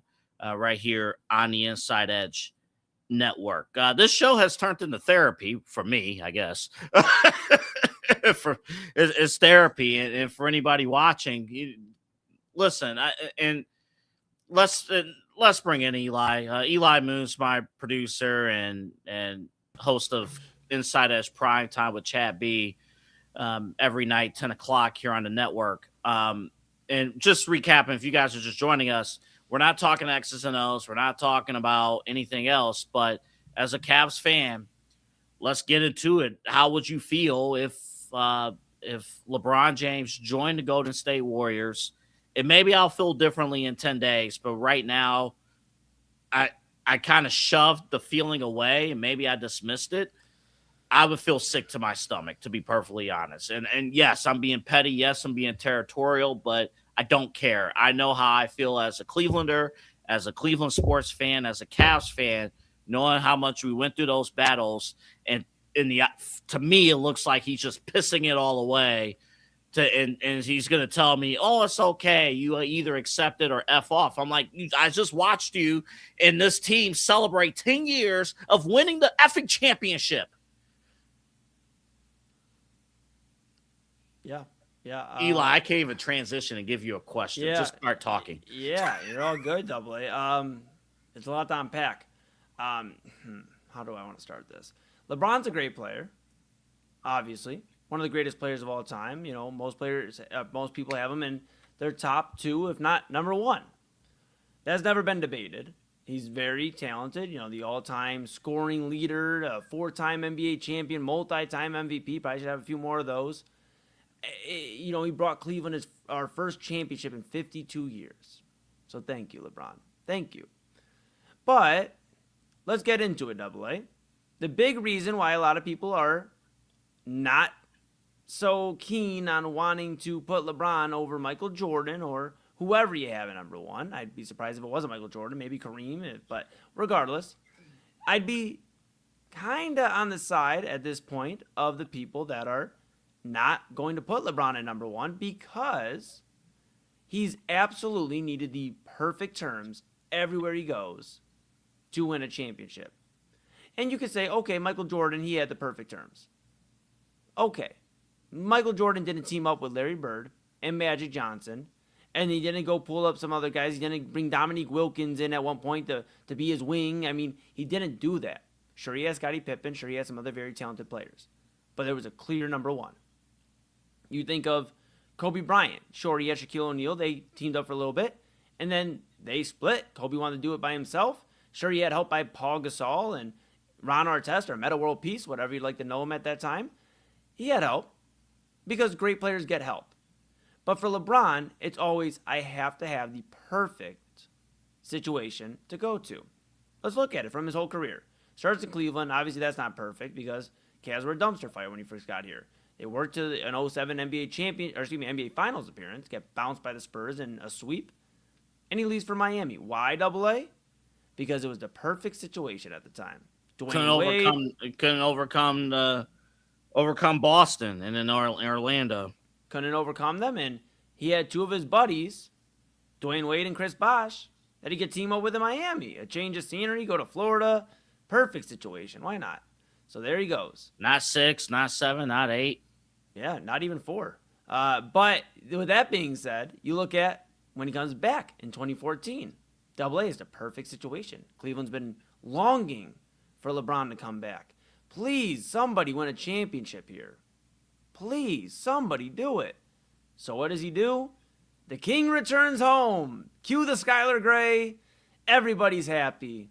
Oh my goodness. Kevin Love is even coming here. Kevin Love, mind you, a double-double machine. Putting up 2020 numbers. People forget about Kevin Love. Kevin Love in 2014, that was a major, major move getting him here. Like, Kevin Love was one of the emerging superstars of the NBA back in 2014. He sure was. A double-double machine, 20 point, 20 rebound games out of Kevin Love. He sacrificed a lot. If you want to talk about that 2016 Cavaliers team, Kyle Cornell, I believe, even mentioned on Unfiltered. He sacrificed a lot to just get NBA gold. Of course, Kyrie Irving was there, and whatever your opinion of Kyrie Irving is in 2026 is what it is. However, it was the perfect situation. LeBron comes home. He's got a star-studded team. They let him choose who he wants. James Jones comes in here. Hey, he was in Miami with me. Shawn Marion, he's pretty cool. Got Shawn Marion in here. And Mike Miller. I mean, come on, Double A. Mike Miller. Oh, my goodness gracious. So many fun names. It's just a perfect situation. Until it wasn't. Then they lose 2 finals, 3 of 4 to the Warriors, who we'll get to here in a second. And then he goes where, Double A? The West Coast, because, oh my goodness, everybody's got to go to the West Coast. You got to be a Laker, right? If you're not a Celtic, you got to be a Laker. It just makes so much sense. Why wouldn't he go to Los Angeles? It's a perfect situation. And sure, it wasn't perfect when he got there. There were some wrinkles and whatnot, but oh my goodness. Well, would you look at that? Anthony Davis. He says, I'm not going to go anywhere but Los Angeles. Almost like it was planned out when LeBron was going to Los Angeles. Because let's not fool ourselves here, folks. LeBron James, though he may not make the best decisions all the time in terms of roster construction, he always has a plan. Rich Paul always has a plan, whether it's a year or 2 in advance. Rich Paul's on a podcast mentioning about his plans for the Lakers before the season even started. While the season's getting going, about how they're going to keep LeBron. If I was the Lakers GM, well, I mean, he might as well have been. Because That's the only way the Lakers would have kept LeBron, because I do think out of the 4 teams we talked about on primetime, that being the Warriors, the Lakers, the Cavs, and the Heat, the Lakers are probably bottom of that barrel when it comes to where he's going next. But it was a perfect situation. Anthony Davis comes there. They win a bubble championship. Dude, it was so much fun, man. They had the perfect situation. And so then we get to now. Mm-hmm. And when you think of perfect situations, you think of the Lakers. Probably not, man.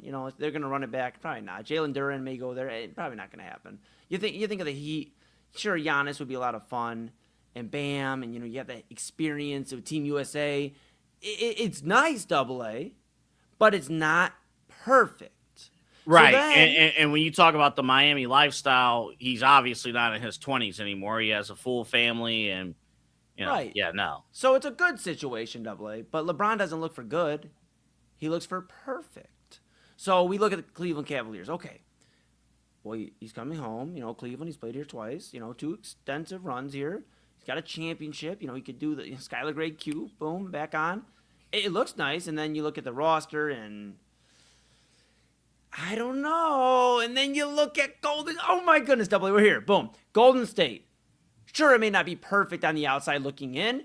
People have been discussing all day while these reports have been coming out. Steph Curry's getting older. Draymond Green's getting older. Heck, right now, constructed, Jimmy Butler's getting older. And if you swap him out for Anthony Davis, he's getting older. I know he's 33, but his body's 38. So exactly. if you look at that, it may not be perfect on the outside looking in. But you brought up a very interesting point on your last segment here before we went to break. LeBron and his buddies. First off, how many buddies do you have to play with to show that you're a team rah-rah camaraderie guy? I mean, you played with every buddy you could think of. Yeah. I mean, I know you didn't play with Melo, but geez, you might as well. You played with every single person that you could think of that was a buddy. I mean, the only way you could have looked crazier if you're LeBron James in terms of jumping from one team to the next is if you teamed up with Boston. That would have really shell-shocked everybody. If he teamed up with Paul Pierce and those guys, it was never going to happen. But that would have been crazier. However, we're here, and we're looking at it from the outside looking in. And we're here in Cleveland. Cleveland's digital leader. And the world's like, why would he go to a bunch of old players? Well, 1, LeBron's older. He'd have to be the oldest guy on that team. 2, he's going to California. He lives in Los Angeles or outskirts of Los Angeles. So it's not a very far trip. Yeah, he could fly. He could, he'll be fine. His family's there. Already there. Why would he uproot? We brought up his daughter Zuri, who's 11 years old. That's a lot for somebody to uproot their entire family before they even enter their teenage years. She's growing her life there in California. So that's a lot for LeBron to do that to the family, to Bryce, to Bronny, to his wife. It's a lot. So California, the players, and now there's no pressure. The perfect situation for LeBron James. Because at this point, it's not about winning championships. Anybody looking at this about winning championships is incorrect. It is about LeBron having his perfect situation. LeBron, his entire career, has wanted to eat it, have his cake and eat it too. And though this may not amount to a championship, this is why LeBron is going to end up as a Golden State Warrior, because in his mind, this is the perfect situation. He won't go anywhere unless it's absolutely on his terms. And this is what it is. To answer your question, to hand it back to you, I'd feel absolutely disgusted. I think we have different discussions about LeBron in terms of a GOAT, a greatest of all time.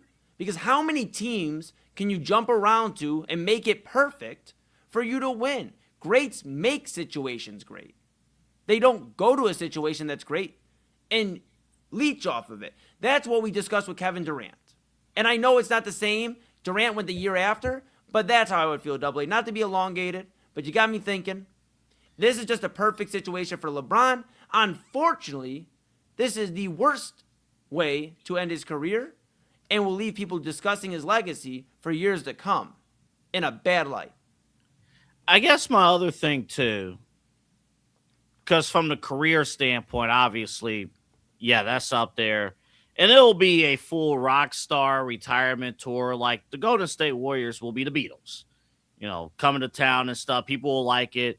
America will tell Cleveland to shut the hell up and eat it and accept it. And I'll tell them to suck it. Right. Okay. Right, I will. But more so, not up top, more so. Yeah, the X style. That's right. That's right. All right, go ahead. But but yes. But it's this idea that I have to sit here and like it, and sit here and take it, and sit here and be okay with our players treating us like this is just AAU basketball and that we just switch teams just for the hell of it.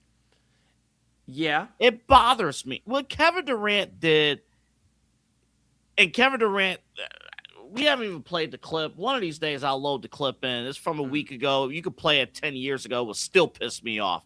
The whole, Golden State was the underdog.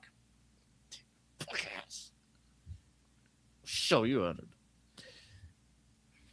But LeBron gave him the blueprint, AA. I know that, and that's the problem. I think that's the problem. It's like LeBron has inspired a generation of people to say, look, and listen, on both sides, I get it, right? You if your home team is lowballing you, if they're not doing what they need to do to elevate the team, I get that. So fine, I understand the first run. I understand. Mm-hmm. But it's the sprinkling of things, right? It's the I got to do the decision.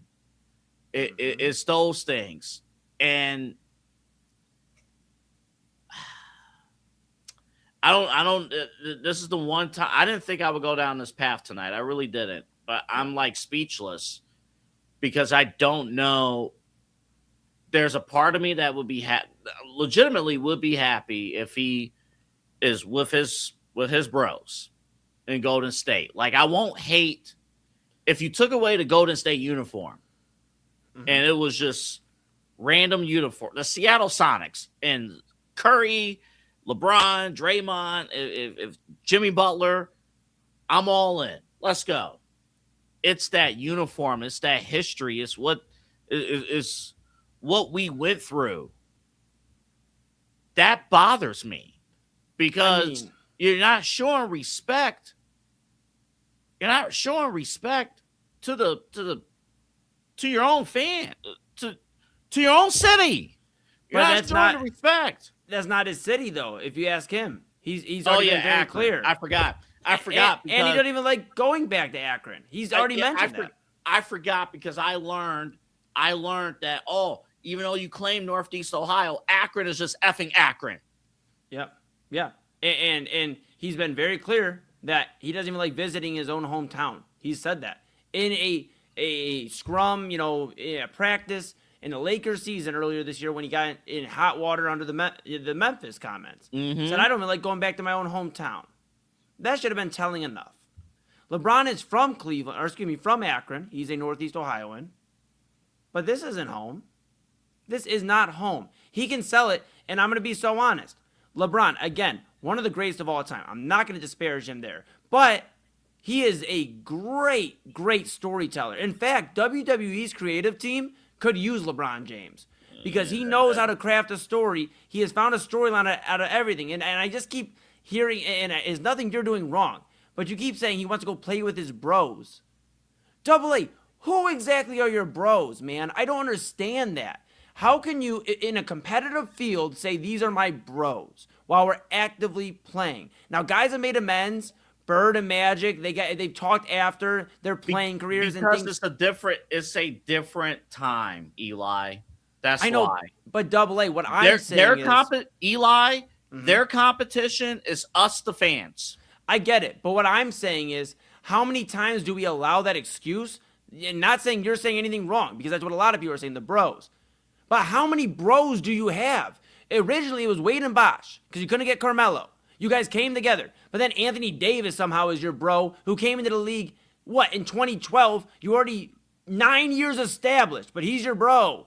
Steph Curry, he's your bro. Draymond Green, he's your bro. Kyrie was your bro. Kevin Love's your bro. Everybody's your bro when the nice situation, the perfect situation for you arises.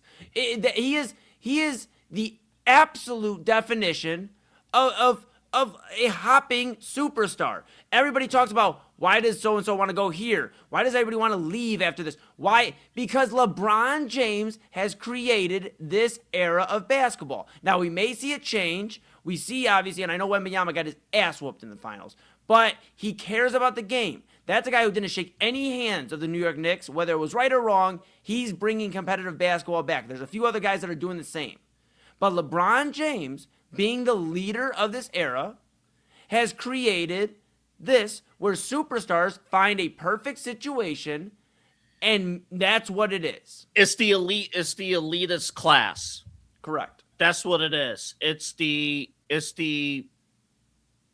I don't have to give back to the game. I don't have to go full-fledged effort in certain things. Like, I don't have to participate in the dunk contest. I don't have to do this. I don't have to do that. It's the AAU, where if you're in the elite, that's what you compete at. Mm-hmm. It's just what it is. It's. I'll be honest too. Another reason we should be upset, and I know this is going to be a controversial take, and I know we're about to get off air in a little bit, so I'll probably address this tomorrow. Cleveland fans should be more mad as well that before LeBron, who again is calculated, anybody that thinks, we can try to trick ourselves back in 2018 that he was staying and all that, and maybe if they win one, maybe it's different. He wasn't staying. He forced Kyrie Irving out of Cleveland. Now, I heard, and Kyle and I talked on Filters Kyle Cornell, 5 to 6 p.m. here, weekdays on the Inside Edge Network. He talked about how Kyrie said Cleveland was in a sports town and Kyrie wanted to leave.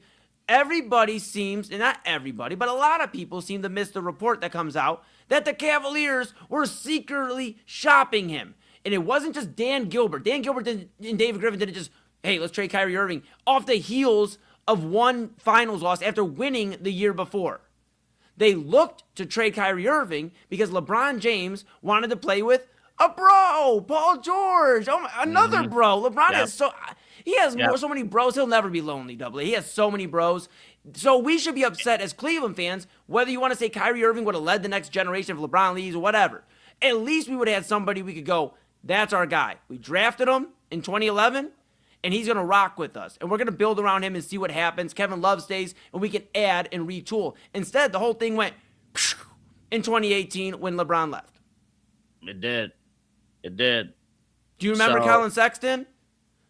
Do you remember? I don't want to. I was writing for King James Gospel. I remember it clearly, trying to find any semblance of positivity for the Cavaliers. 10-day contracts, bringing guys up from the G League, making these crazy moves, and it's because everywhere he goes, tears down because they're built around the perfect LeBron situation, and it's time we call it out. And then when the GM says, all right, we're going to now make moves in spite of LeBron, he leaves. That happened in 2018 here. Mm-hmm. Traded away his friends, and we went young, and okay, he was out the door. It happened with the Lakers.